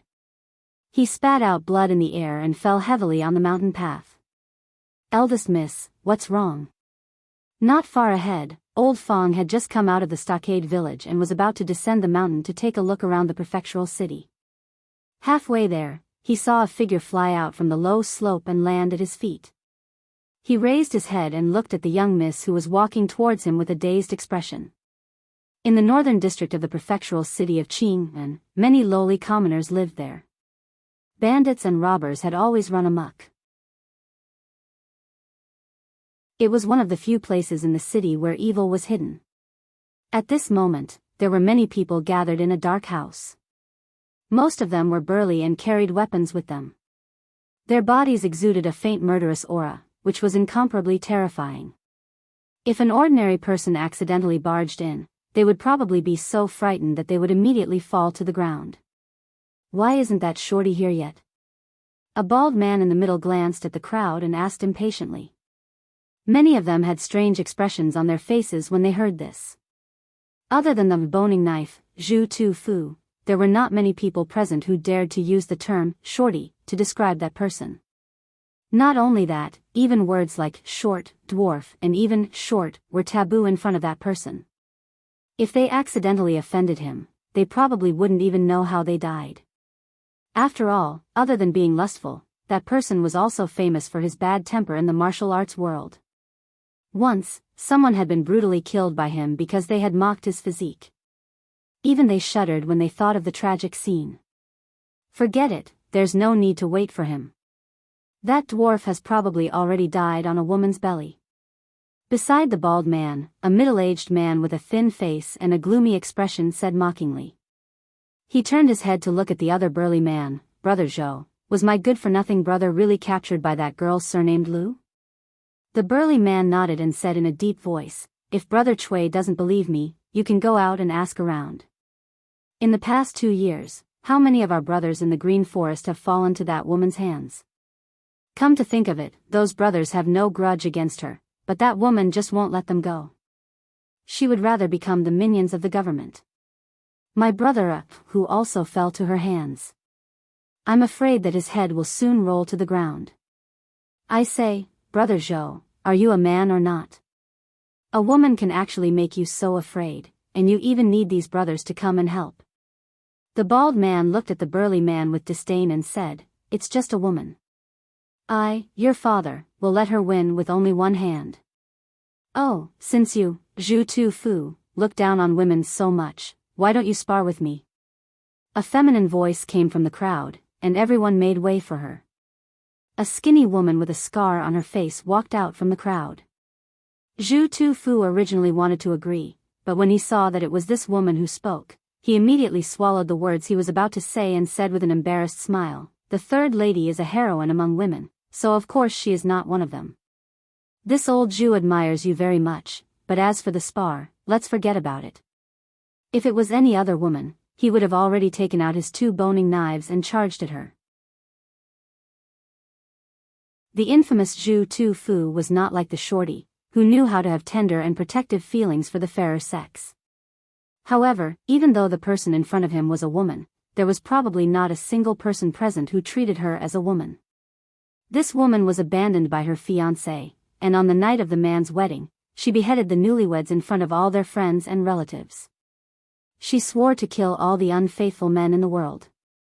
Over the years, the number of men who died by her hands was not small. Even someone as fierce as Zhu Tu Fu felt a little scared when he saw her. Seeing that the atmosphere was a little awkward, the burly man laughed and said, we are all brothers, so let's not hurt each other. I'm sure that since everyone is here, they all have some grudges against that woman. What we should do now is what we need to discuss. What's there to discuss? There are so many of us. Even if that woman is a grandmaster, she will die on the spot. Senior Han's only son has also been captured by that woman and handed over to the authorities. Senior has already said that whoever can take that woman's head will be accepted by Senior Han as his disciple.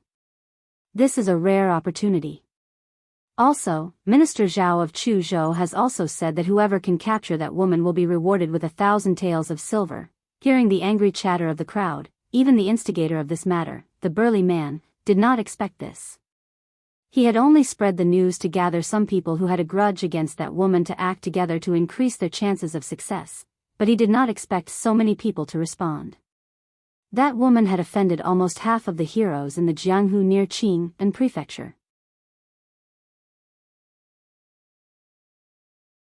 Chapter 226.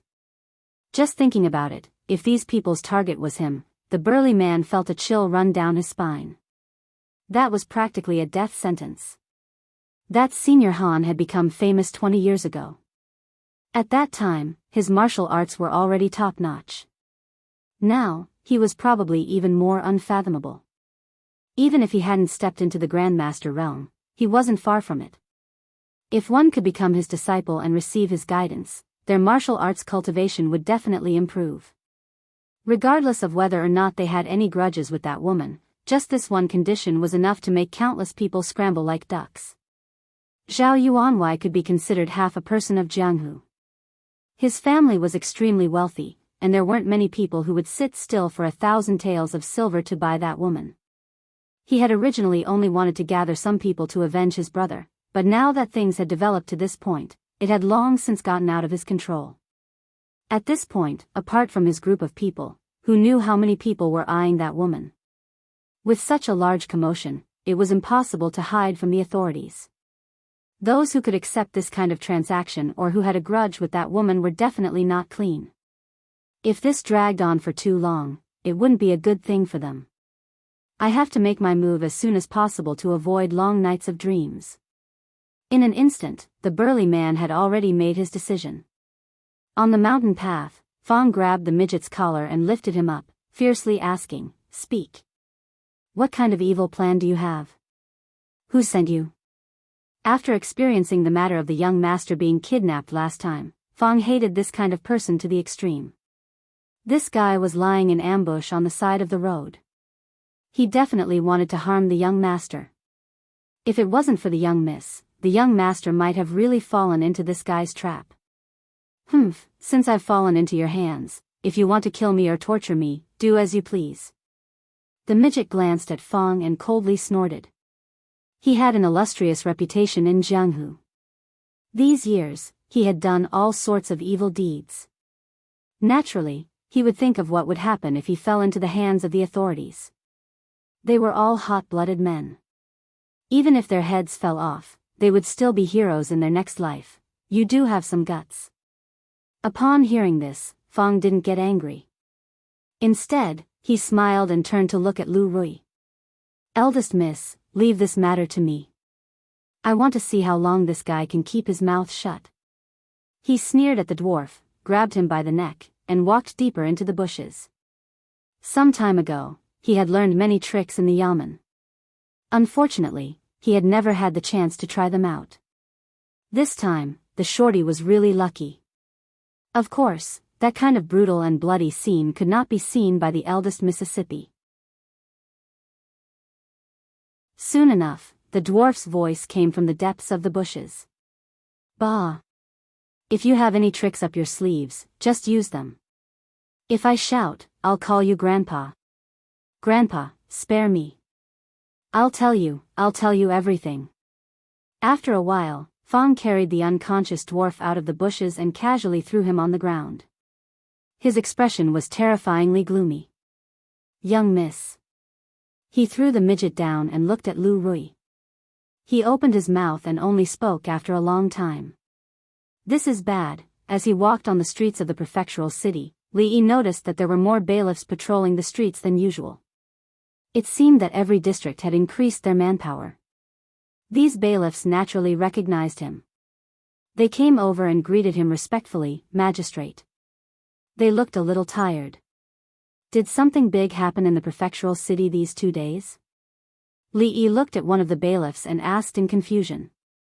The bailiff immediately replied, "Your Excellency, I'm not too sure either. It's just that the higher-ups have ordered us to be on guard for the next few days." After asking a few more questions, Li Yi did not get any answers. He waved his hand and signaled for the bailiffs to continue patrolling. He was still on sick leave and could not be bothered with so many things.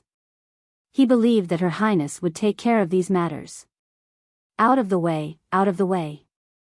Just as the three of them were about to reach the entrance of Rui Lane, there was a sudden commotion on the street in front of them. A man ran over recklessly. Li Yi took a closer look.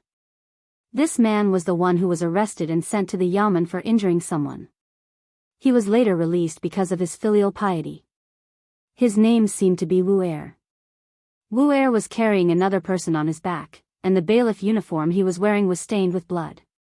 Li Yi was stunned for a moment, but that Wu Er had already rushed past him and ran straight into the Huichan Hall not far away. "Rui, bring Xiao Huan back first. I'll go take a look." Li Yi did not see clearly who was wearing the bailiff uniform, but he was sure that it was his subordinate. He frowned and informed Rui before quickly walking over. Lu Rui and Xiao Huan did not return to Rui Lane. They watched as he hurriedly left and followed. When Li Yi arrived at Huichan Hall, other than Wu Er, the two bailiffs who were patrolling earlier were also inside. "Dainyu, what happened to you?" Looking at Dainyu, who was lying on the ground with a pale face and a few wounds that were still bleeding, the expressions on the two men's faces were both shocked and angry. "Let's not talk about this first," Wu Er quickly replied. "Treating the wounds is more important." "No, there are too many wounds on his body. We can't stop the bleeding." Dr. Chen's face was full of anxiety. He had already poured different kinds of hemostatic medicine on the wounds, but the man was still bleeding. If this continued, it would not be long before he lost a lot of blood. Even the gods could not save him. Li Yi had just walked into Huichan Hall and happened to hear Dr. Chen's words. Just as he was about to quickly walk over, a figure behind him was faster than him. In the blink of an eye, the figure appeared beside Daniel and reached out to poke him twice. "You." Dr. Chen was shocked when he saw the woman who suddenly appeared and randomly poked the patient's body. He was about to reprimand her when his eyes suddenly widened and he swallowed his words. At this moment, on the man lying on the ground, the bleeding wounds had stopped. Although there were still traces of blood seeping out, it was much better than before. I can at most seal his acupuncture points for 15 minutes. You better think of a way to save him during this time. Lu Rui stood up and said to Dr. Chen. I can only apply some hemostatic medicine and bandage his wound. As for whether he can survive, it will depend on his luck. Dr. Chen said honestly. When Li Yi heard this, he immediately ordered the servant girl beside him, Xiao Huan, go to the shop and bring my small medicine box over. The servant girl knew that the situation was urgent. She responded and quickly ran out. Am I going to die? Daniel, who had already woken up, said with a trembling voice. A trace of despair appeared on his face. When he heard Dr. Chen's words, the constable next to him revealed a sorrowful expression. He bent down and held Daniel's hand tightly. He said, Brother Daniel, don't worry. If you die, I will take care of Auntie until she dies. Good brother. Daniel's face revealed a grateful expression. Don't worry about my nephew. I will take care of him until he grows up. The constable continued. The area that Daniel was patrolling today should have been him. If it wasn't for the fact that he wanted to be closer to home and swap places with Daniel, he would have been the one lying here. As for sister-in-law, I will help you take good care of her. Brother Daniel, you can go in peace. The constable's heart was filled with sorrow and he held Daniel's hand even tighter. Daniel's pale face suddenly changed. He turned and grabbed Dr. Chen's arm and said with a trembling voice, Doctor, save me. I don't want to die.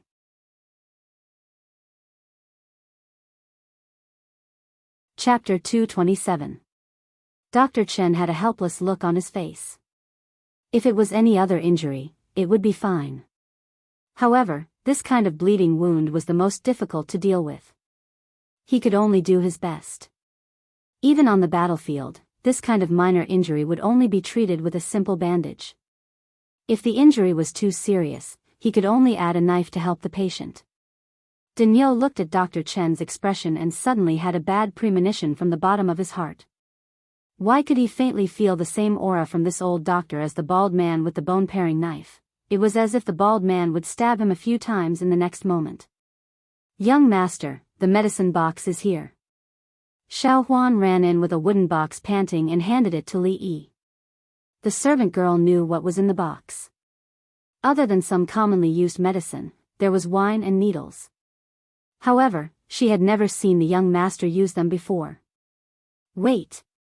Seeing that Dr. Chen was about to pour the unknown powder on Daniel's wound, Li Yi quickly walked over. County Lieutenant. Dr. Chen turned around and looked at him with a face full of doubt. This man's injury could not be delayed any longer. Li Yi opened the wooden box and took out the things inside. He said, Let me deal with the wound. Dr. Chen looked doubtful. Although this county magistrate Li knew Lord Lu, even if Lord Lu came here personally, he wouldn't be able to cure this kind of injury. Where did this young magistrate's confidence come from? Lord. Daniel was stunned for a moment and said hesitantly. This old doctor looked a little unreliable, but in terms of medical skills, he should be better than the county lieutenant, right? Do you trust me? Li Yi looked up at Daniel and asked. Daniel and Li Yi looked at each other. It was as if he saw the county lieutenant who was full of vigor in the court again. Daniel's heart calmed down a little. He gritted his teeth and said, I trust you. Seeing that the injured person also said so, Dr. Chen did not say anything else. Even if he dealt with it himself, he only had less than 50% confidence. Since the county lieutenant was willing to take this risk, he was happy to do it. It might hurt a little. Bear with it. Li Yi took out a small bottle of disinfectant. The wound on Daniel's body needed to be stitched up. In order to prevent the wound from getting infected, he had to disinfect it before stitching it up. As if he was trying his best to stay awake, Daniel smiled and said, Daniel, don't have any other abilities, but I can still endure this pain. Roar. Li Yi used a clean cloth that had been boiled and dipped in alcohol to help him clean the area around the wound. The moment he touched the wound, Daniel screamed. In later generations, iodophor was commonly used to disinfect because alcohol was too stimulating to the human body. Ordinary people could not tolerate it. That feeling might be even more stimulating than directly sprinkling salt on the wound.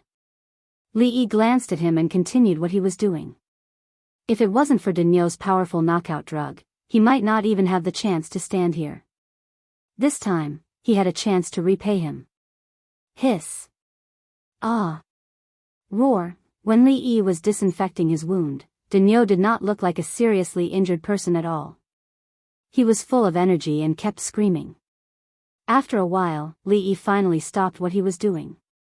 He turned to look at Lu Rui and asked, "Is there any way to make him calm down temporarily?" He was also a person who cared about his reputation. If this guy kept screaming while lying on the ground, people who did not know better would think that he did something to him. Yes. Lu Rui's answer was very straightforward. She chopped the back of Daniel's head with her hand, and the world finally became quiet.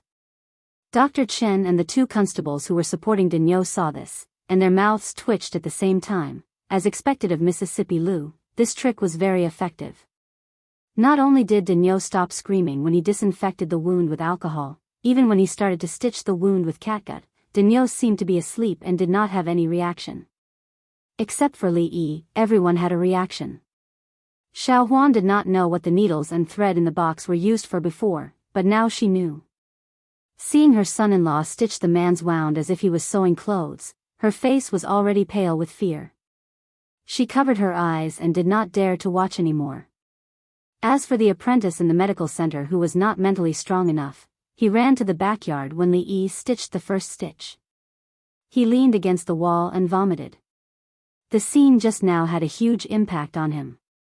He would not be able to have any good dreams for the next few nights. The man who carried Daniel here, Wu Er, also felt his stomach churn when he saw this. Looking at the county magistrate who continued to stitch the wound calmly, the expression in his eyes immediately changed. Dr. Chen had been a doctor for decades, and the two constables had seen some big scenes because of their profession. Naturally, they would not be so embarrassed, but their expressions were still not normal. County magistrate, this, Dr. Chen, who had never seen such a method, swallowed a mouthful of saliva. He did not dare to stop it, so he spoke with a trembling voice. Just as he said a few words, Li Yi waved his hand and said, "Be quiet, don't talk, I'll take responsibility if anything happens." He was fully focused at this moment, and with the help of the library in his mind, he could ensure that his hands would not make any mistakes. Any external interference would have a significant impact on him.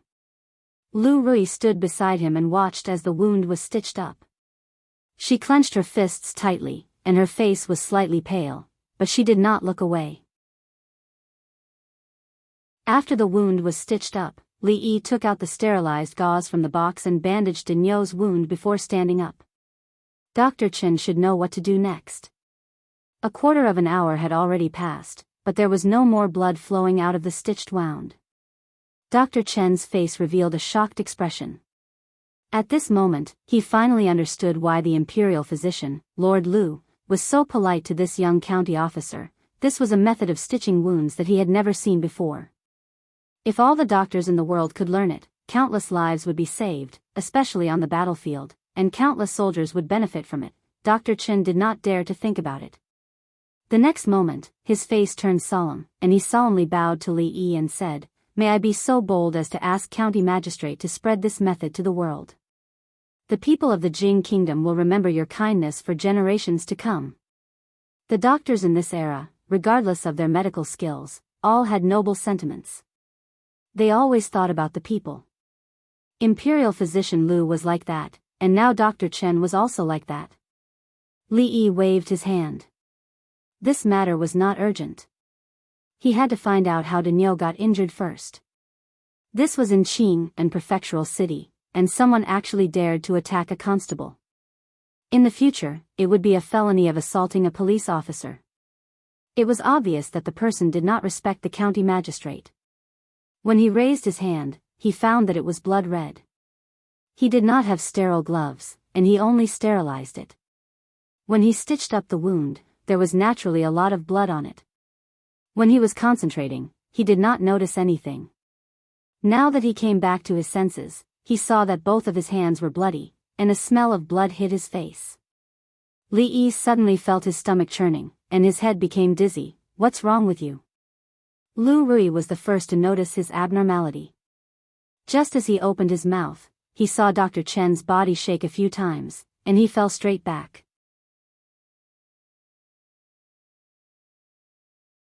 Chapter 228. After the wound was stitched up, Daniel, who was no longer in any danger, was temporarily placed in the medical center. Lu Rui's hand chop was not light. Half an hour had passed, but he still had not woken up. No matter what, Daniel was finally out of danger. Before Li Yi could open his mouth to ask, the constable who was on good terms with Daniel looked at Wu Er and asked, "Who hurt Daniel? Where is the murderer now?" Daniel was injured because of him, so he naturally could not ignore this matter. Dr. Chen brought a basin of clean water, and Li Yi asked Xiao Huan to fetch a piece of soap from the shop to wash the blood on his hands. When Wu Er spoke, he raised his head and listened.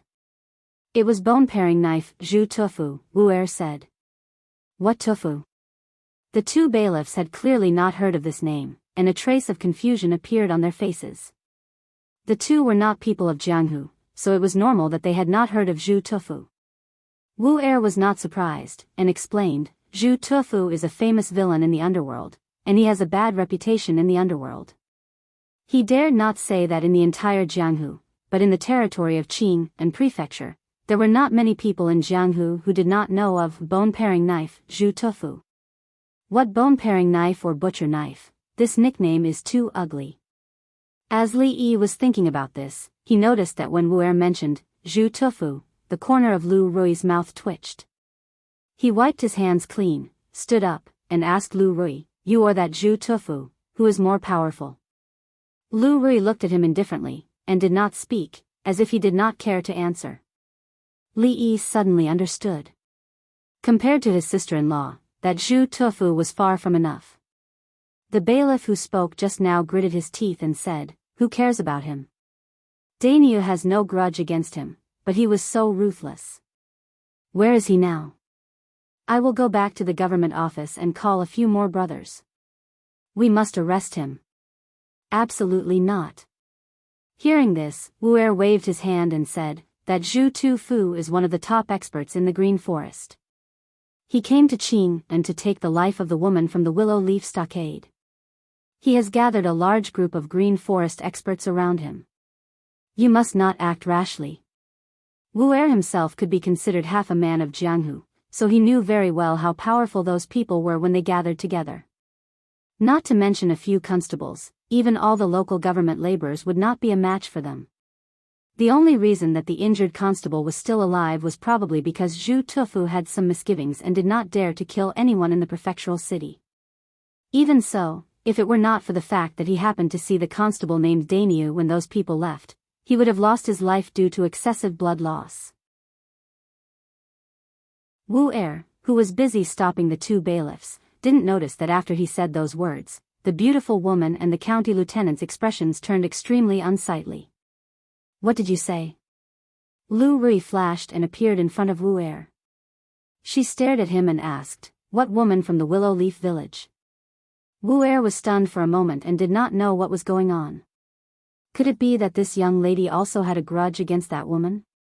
At this moment, there was no time for him to think too much. Li Yi had already walked over with quick steps and said with a serious face, "What do you know about this matter? Tell me everything." Okay, Wu Er was very grateful to the county lieutenant, who he was indebted to. After a moment of daze, he organized his thoughts and told him everything he knew, regardless of whether it was important or not. The county lieutenant has just been in office, so you may not know, but in the past 2 years, many people from the underworld who were wanted by the government have been captured in Qing and Prefecture. Wu Er had 2 brothers in his family. The elder brother was somewhat skilled in martial arts and had traveled the martial world for many people. Naturally, he knew some things about Jianghu. When he came back this time, he talked with Wu Er about some things. After capturing so many people from the underworld, the woman must have offended many people. Senior Han is a famous martial artist and only has 1 son. Because he committed a murder, he is also wanted by the government. After he escaped to Qing and prefecture, he was captured by the woman and handed over to the government. This time, Senior Han spread the word that if anyone could take the woman's head, he would take that person as his disciple. Also, Officer Zhao of Chuzhou, although I don't know what kind of grudge he has with the woman, he also put 1,000 taels of silver on his head. Listening to Wu Er's story, Lu Rui's face gradually darkened. She knew very well what her sister had done in the past 2 years. If it wasn't for capturing these wanted criminals and exchanging them for money and food, the family would have run out of food a long time ago. They wouldn't have been able to survive until she kidnapped Li Yi. In the past 2 years, her sister would often go out for a few days. When she came back, she would occasionally have some scars on her body. She would keep some of the rice and food she received from the government and distribute most of it to the family. If it wasn't for this, who knew how many people would have died during the 2 years of famine? And the thing that she had been worried about had finally happened. How many people are there? Li Yi looked at Wu Er and asked in a low voice. Wu Er thought for a moment and said, with bone-paring knife, Zhu Tufu and Death Rush, Cui Yen as the leaders, the number of people from the underworld is the highest. There are about 30 of them. Although Senior Han and Officer Zhao also attracted many people, most of them acted alone. Although there are more people, I heard that the woman is very skilled in martial arts and is much less of a threat than the former. In the end, Wu Er had only heard about it.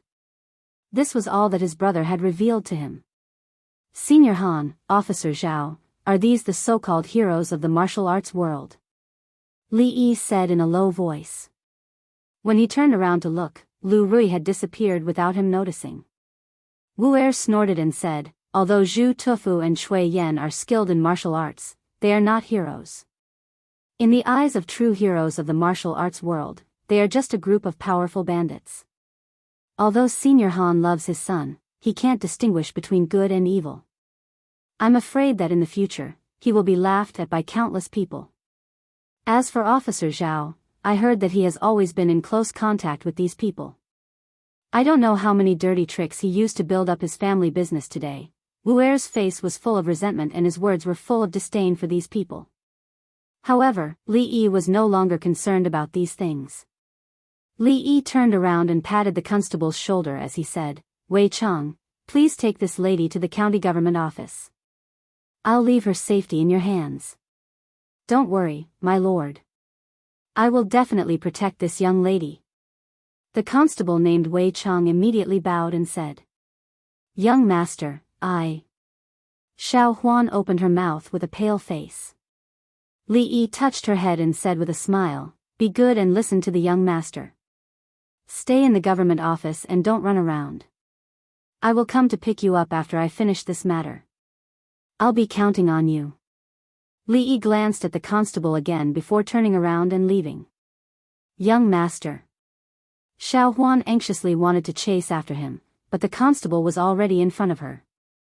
Constable Wei touched his nose and said with a bitter smile, Young lady, please listen to the county lieutenant and follow me back to the government office. Lao Si, you can't die. If you die like this, how are we going to live? In the Willow Leaf village, a woman in coarse clothes knelt on the ground and wailed. In front of her, a middle-aged man was lying on the ground. His face was pale and there was a trace of blood on the clothes on his chest. The 7 or 8-year-old naughty boy stood there in a daze. He didn't know what to do with the scene in front of him. After the woman pinched his thigh, he immediately shriveled up and wailed. Seeing this, the onlookers looked at each other. They had just arrived when they heard the noise and didn't know what had happened. Fourth uncle is only slightly injured. He won't die. Lu Rui lowered her head and said to her. If it weren't for you, would Lao Si be beaten up like this? It would have been better if Lu Rui hadn't opened her mouth. The moment she opened her mouth, the woman immediately glared at her and said, You have offended those Jianghu people. Now, they want to kill you. Even fourth sister has suffered an unexpected calamity. Those people kill without batting an eye. When the time comes, even we will be buried with you. We won't be able to live on anymore. Not long after the woman finished speaking, there was an uproar in the surroundings. Lao Si's wife, what did you say? What Jianghu people? What is all this fighting and killing? Say something. Lao Si's wife's words were very frightening. What did she mean by, kill, and, be buried with you? People who didn't know the inside story trembled and urged her. You can ask her. The woman stretched out her finger and pointed at Lu Rui, saying, she just had to provoke those murderous geniuses. Great, now she's dragging our entire stronghold down with her. If it wasn't for the fact that fourth brother's hands and feet were injured and he still had some martial arts left, I'm afraid he would have abandoned us mother and son to die first. In any case, I can't stay in this stronghold anymore. You can stay if you want, but don't blame me for not warning you. The woman helped the middle-aged man up from the ground and walked back to their house. Before they left, she even kicked the naughty child beside her and scolded, "What are you waiting for? Go home and pack your things to escape." Lao Si's wife's words became more and more terrifying. Everyone was shocked and suspicious. After glancing at Lu Rui, they hurriedly chased after Lao Si's family. Lao Si's family, don't be anxious. Speak clearly. That's right. Don't scare us. What exactly happened? Tell us. We'll think of a solution together. Eldest young mistress. Fong turned to look at Lu Rui. He wanted to say something but stopped. Lu Rui's expression did not change. She looked at Lao Si's wife, who was spitting saliva everywhere. She looked away and said, Uncle Fong, let Lao Si and Juzi go down the mountain today. Find a place to rest in the prefectural city. I'll help you settle down in the prefectural city in 2 days. Don't go back to the village. Eldest young mistress, what do you mean? Fong frowned and said, aren't they just a few scums? If one comes, Fong will kill one. If 2 come, I'll kill both. What's there to be afraid of? Sister. As soon as Fong finished speaking, a white figure dashed over from afar. Lu Rui's pretty face was covered in frost, and her body emitted a faint murderous intent. Rui, you say, how did you provoke these people? After a while, the Lu family members who learned the whole thing from Lao Si's wife all gathered in the small courtyard. A middle-aged man opened his mouth and sighed. His voice was full of resentment. What should we do? How can we fight against those heroes of the underworld? Rui, you've brought disaster upon us. Another middle-aged woman looked at Lu Rui and said with a pale face. Rui had captured a lot of Lulan village tyrants and handed them over to the government, but she had also offended those people. The Willow Leaf village would not have peace in the future. Their peaceful life for dozens of years naturally could not continue. Of course, although they complained, no one dared to say a few harsh words. After all, they knew the temperament of the 2 sisters. If they really got serious, none of them would be able to stop them. We can't fight against those people. I'm afraid we can't live in the village anymore. A man sighed. Everyone agreed. This was also the result of their discussion just now. Although they were born and grew up here, nothing was more important than their own lives. Those people's target was only Rui. If they left the village, they would not go so far as to let them go. Moreover, they didn't feel anything before. But since the candied Ha's business became profitable, their lives became comfortable. They gradually felt that living in the village was really inconvenient. Many of them had long thought of moving out. This incident was just a prelude. With their current net worth, they could live comfortably anywhere they wanted. They could find a new place to start their candied Ha's business, and they wouldn't have to pay the joining fee anymore. Wouldn't that be much better than their current lives? But they would not be willing to leave like this.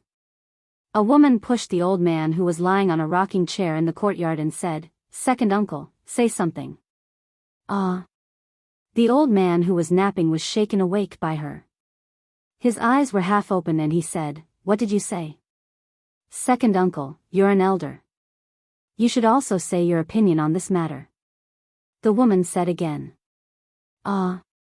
A confused look appeared on the old man's face. He said, "You want me to eat?" "No, I don't want to eat. I just ate at third brother's house. After saying that, he turned over in the rocking chair and changed into a more comfortable position. He continued to nap. Just as the woman was about to speak, a voice was heard. Lu Rui looked at them and said, "This matter, Rui has indeed caused trouble for everyone. If any uncle wants to leave, as long as you let me know, you can get 10 taels of silver from me as a settlement fee." The people of the Lu family smiled. They had been waiting for this for a long time. This is so embarrassing. Fourth aunt, who had just reprimanded her, smiled. In that case, thank you, Rui. Count me in. We were also forced to do this. I hope Rui won't blame us, everyone spoke up one after another. Every family who wanted to leave received 10 taels of silver and happily went back to pack up their belongings, planning to leave as soon as possible. 10 taels of silver as a settlement fee was undoubtedly a huge sum of money for them. It was enough for them to settle anywhere outside the prefectural city. Lu Rui's expression was cold as she looked at everything coldly. Lu Rui, on the other hand, looked at them with a smile. From today onwards, she really had nothing to do with these nominal uncles.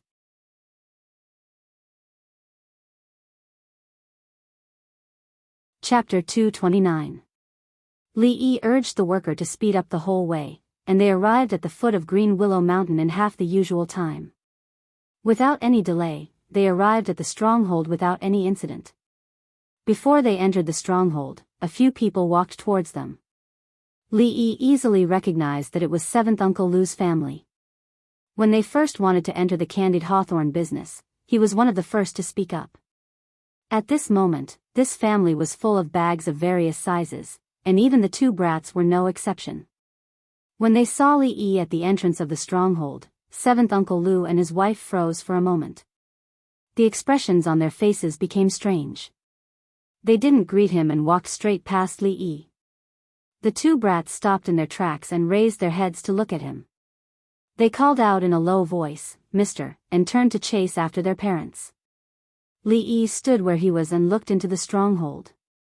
A few blurry figures carrying luggage walked towards him. Among these people, there were members of the Lu clan, and there were also ordinary villagers. The way they looked at him could be described as strange.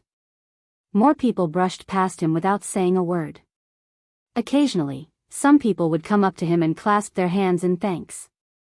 For those villagers who didn't even have land, 10 taels of silver was enough for their entire family to spend for 2 years if they were frugal. Although Rui was only the head of the stronghold in name, and they had never acknowledged her in their hearts, from this point, it could be seen that she treated them well. These people didn't hold any resentment in their hearts, but they were more or less reluctant to leave the place where they had lived for so long.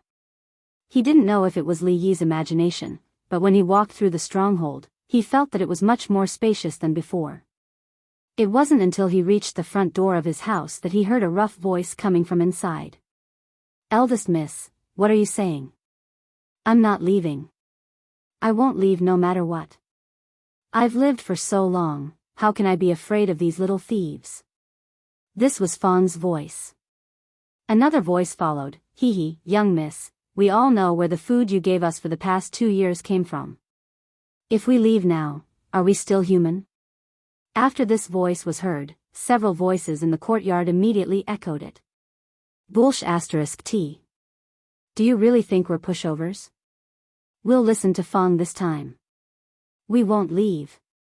When Li Yi pushed the door open and walked in, everyone turned to look at him. Lu Rui was stunned. The next moment, she quickly walked over and asked, "Husband, why are you back?" Li Yi looked at her and said, "Everyone, follow me back to the prefectural city. No matter how bold they are, they won't dare to act wildly in the city." There were more than 1,000 guards in the prefectural city. As long as those people appeared in large numbers, the government would not ignore them.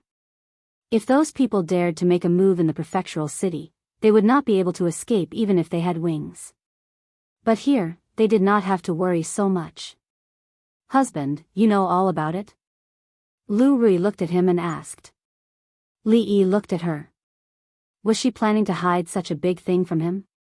Lu Rui smiled and said, "What will come will come. Don't worry, husband. Actually, I'm very skilled in martial arts. Those people are nothing to be afraid of." Lu Rui knew better than anyone else about the methods of the people in the forest. If she did not teach them an unforgettable lesson, she was afraid that there would be endless trouble in the future. She could be a thief for 1,000 days, but she could not guard against thieves for 1,000 days. Although she was not afraid of them, it was hard to guarantee that they would not attack from other areas. She turned around and pointed at a few people, including Fong, and said, "Uncle Fong, you go back to the city with the son-in-law first. I'm enough here."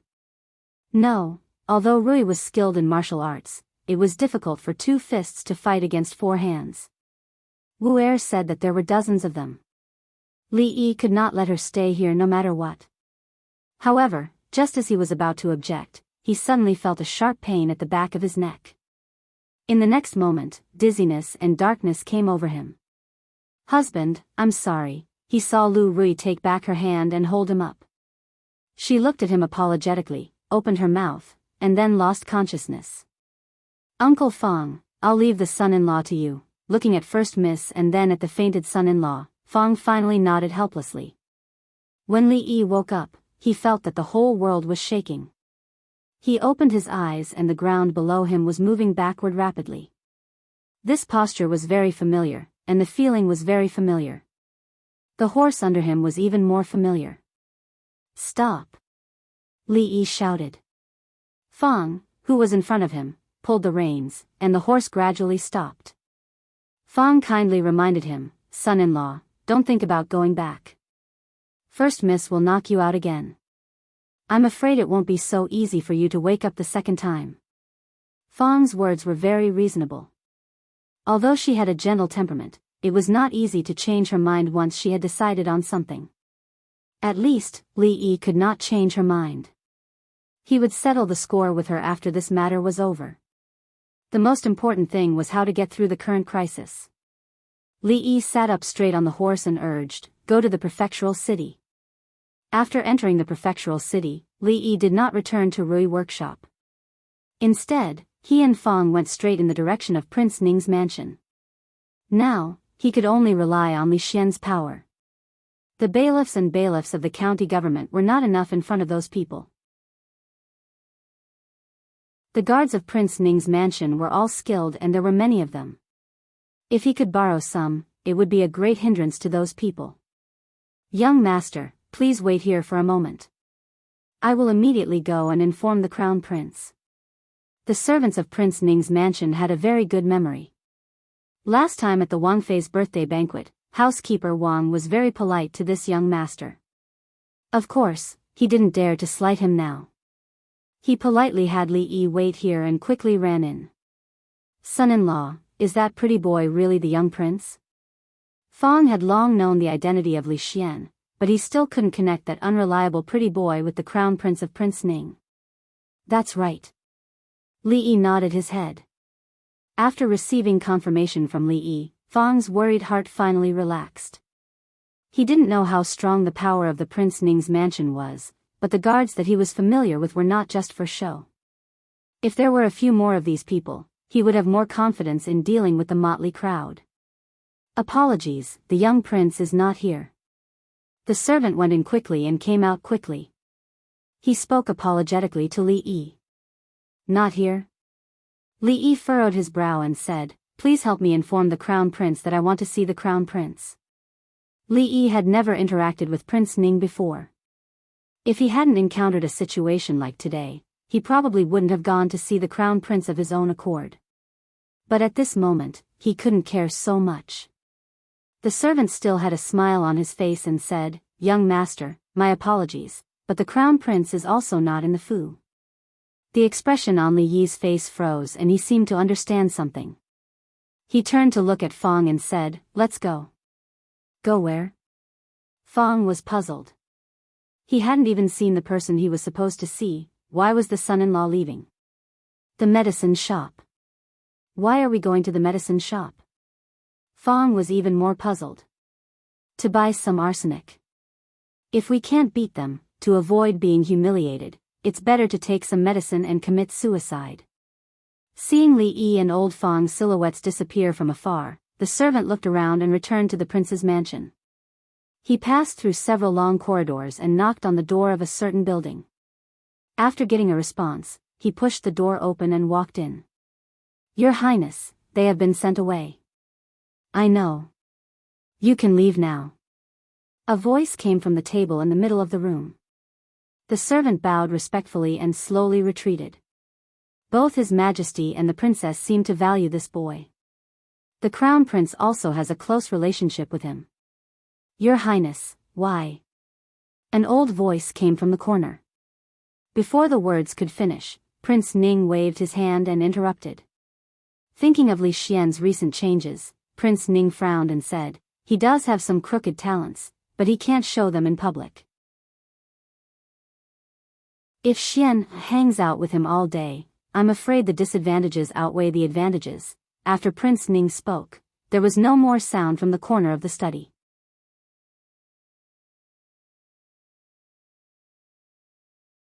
Chapter 230. "You guys, come here, stop looking, I'm talking to you guys. What's in this bucket?" Qing and prefectural cities north, south, east, and west city gates. These 2 days, the checks on people going in and out were much more detailed than usual. When a few men in rough clothing pushed a large cart out of the city, a knife-wielding guard walked over and asked aloud. The man pushing the cart smiled, revealing a mouthful of yellow teeth. He said, "Hee hee, it's filled with feces. We were planning to take it outside the city and pour it out. Sir, do you want to open it and take a look?" Feces? When the guard heard this, he immediately covered his nose and took a closer look. The wooden barrel was filled with black filth. Even though he covered his nose, he could still smell the stench. "Hey, is there a problem?" "If there's no problem, then hurry up and let them go. It stinks." After the cart stopped here, the stench quickly spread in all directions. Another guard, who was slightly further away, frowned and said loudly, "Forget it, you guys should hurry up and leave." The guard covered his nose with one hand and waved the other as if he were shooing away flies. Although the higher-ups had requested for a detailed check, there were countless people entering and exiting the city every day. They wouldn't look closely at something like this. "Thank you, sir." The man laughed and pushed the cart out. The people beside him naturally followed. Not long after, a group of porters and travelers followed them out of the city gates. After less than an hour, figures gradually gathered in a temple in the mountains far from the prefectural city. Brother Zhu was too rash just now. He really shouldn't have attacked that bailiff. Otherwise, we wouldn't have left the city in such a hurry. The brawny man surnamed Zhou looked at the bald man and shook his head. Zhu Tufu grinned. Brother Zhou's courage is a bit too small. Isn't it just a bailiff? To be honest, I can't even count the number of bailiffs I've killed over the years with one hand. If it weren't for you, we wouldn't have had to leave the city so early. The thin woman with a scar on her face snorted coldly. Seeing that the woman who spoke was the third lady, Zhu Tufu didn't argue with her. He turned around and asked the sturdy man, "Brother Zhou, have you figured out that place yet? Why don't we kill our way there now and take that woman's head? After that, everyone can go their separate ways." Among the crowd, there were obviously quite a few people who saw Zhu Tufu as their leader. When they heard him speak, they all chimed in. Directly or indirectly, they all had some enmity with that woman. They heard that her martial arts skill was very high, but with so many of them, there was no need to be afraid of her. That woman lives in the Willow Leaf Village. She can't run away. But it's broad daylight and there are so many of us. I'm afraid we'll attract too much attention. Let's wait patiently. We'll act when it's dark. The sturdy man thought for a while and said, "That woman is really hateful. My brother's death can finally be avenged. Whoever obtains her head can go to Senior Han and claim credit for it. If Senior Han takes you in as a disciple, your martial cultivation will definitely improve. I'm more interested in Squire Zhao's reward. in the dilapidated temple on the mountain, there were many figures and the low murmurs seemed to be a little noisy. Big brother, we'll be able to avenge Ahu's death soon. Next to the sturdy man surnamed Zhou, a few men gathered there. Their faces were full of joy. The sturdy man looked around the dilapidated temple. Zhu Tu Fu, Death's scurrying ghost, the third lady, an evil man Ing. Although the midget didn't come, these 4 people, along with him and a few of his brothers, should be enough to deal with Lu Rui. If she had helpers by her side, the remaining dozens of people should be able to deal with her. Moreover, with Senior Han and Squire Zhao's invitation, who knew how many people were secretly watching her. If she didn't break through to the Grandmaster realm in such a short time, then she could only wait to die. Even if she really did break through. How could that be possible? Raising his head to look outside, the sturdy man surnamed Zhou clenched his fists. Looking at the sky, it would be night in a few hours. What are you doing here? In an exquisite courtyard in the prefectural city, Li Emingzu was dressed in a tight outfit. The constable's waist saber seemed to have turned into a white chain in her hands. From time to time, the sound of air tearing could be heard from the courtyard. It's too boring in the prince's mansion. Originally, I wanted to go to Rui workshop to look for Li Yi, but he's not here, so I can only come here. Li Xian squatted on the ground not far away and used a branch to write and draw on the ground. They were all strange patterns. As he drew, he muttered to himself, I've solved the problem that he taught me to make things difficult for Teacher Chen. I only needed to turn 2 unknowns into 3, but after several days of calculation, this problem actually has 4 different answers. The old woman with white hair and a face full of wrinkles stood in the corridor. She didn't understand what the crown prince was talking about, and her eyes were fixed on the saber-wielding woman in the courtyard. Ever since that day, the amount of time the princess spent practicing martial arts every day had increased. Since she was young, she had been very competitive and wanted to do her best at everything. That day in Rui workshop, she had probably been stimulated by that woman. A young man walked over from afar. Seeing the situation in the courtyard, he quietly stood to the side. When the princess stopped, he quickly walked forward and bowed respectfully. He said, I have already investigated. The strange movements of the people in the Lulan forest these 2 days are because of a woman called Lu Rui. That woman has helped the government capture many wanted criminals these 2 years and has offended the people in the Lulan forest. I'm afraid that those people will act tonight. Qing and Fu was not the capital. Even if he was following the princess' orders, it was not so easy to investigate some things. After investigating today, he spent some time organizing and told the whole story. Lu Rui. Mingzhu's brow furrowed slightly. She felt that she had heard this name somewhere before. The sky was dark and the drawings on the ground could not be seen clearly.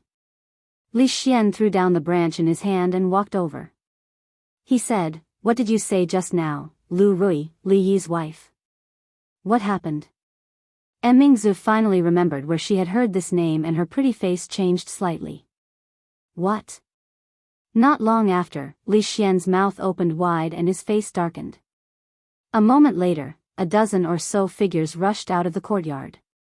At the same time, in Ning Wang Fu not far away, including Li Xian's own guards, there were about a dozen or so people on horses that rushed out of the side door and quickly disappeared into the night. Princess, wait here patiently. Once there is news, I will immediately send someone to pass on the message. The old woman had already straightened her back.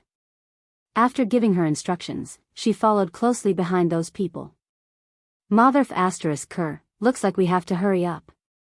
Don't let others get ahead of us. Under the night sky, a dozen or so figures rushed along the mountain path. Zhu Tu Fu laughed and urged.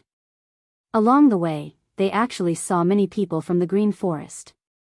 They were most likely going in the same direction as them. Of course, those people were in groups of 2 or 3 at most. When they saw them, most of them stayed far away. There were also some who were willing to join them. After identifying their identities, they did not refuse and the group gradually grew larger. Who is it? A noise came from behind them and someone immediately turned around. From a corner on the mountain path, a few figures suddenly appeared. Those people did not seem to think that there would be so many people waiting for them after a corner. They seemed to be frightened by the situation in front of them. They stood where they were and did not move. You're tuning into the Journey of the Soul YouTube channel. Don't forget to subscribe and join us on this journey to catch the most captivating stories.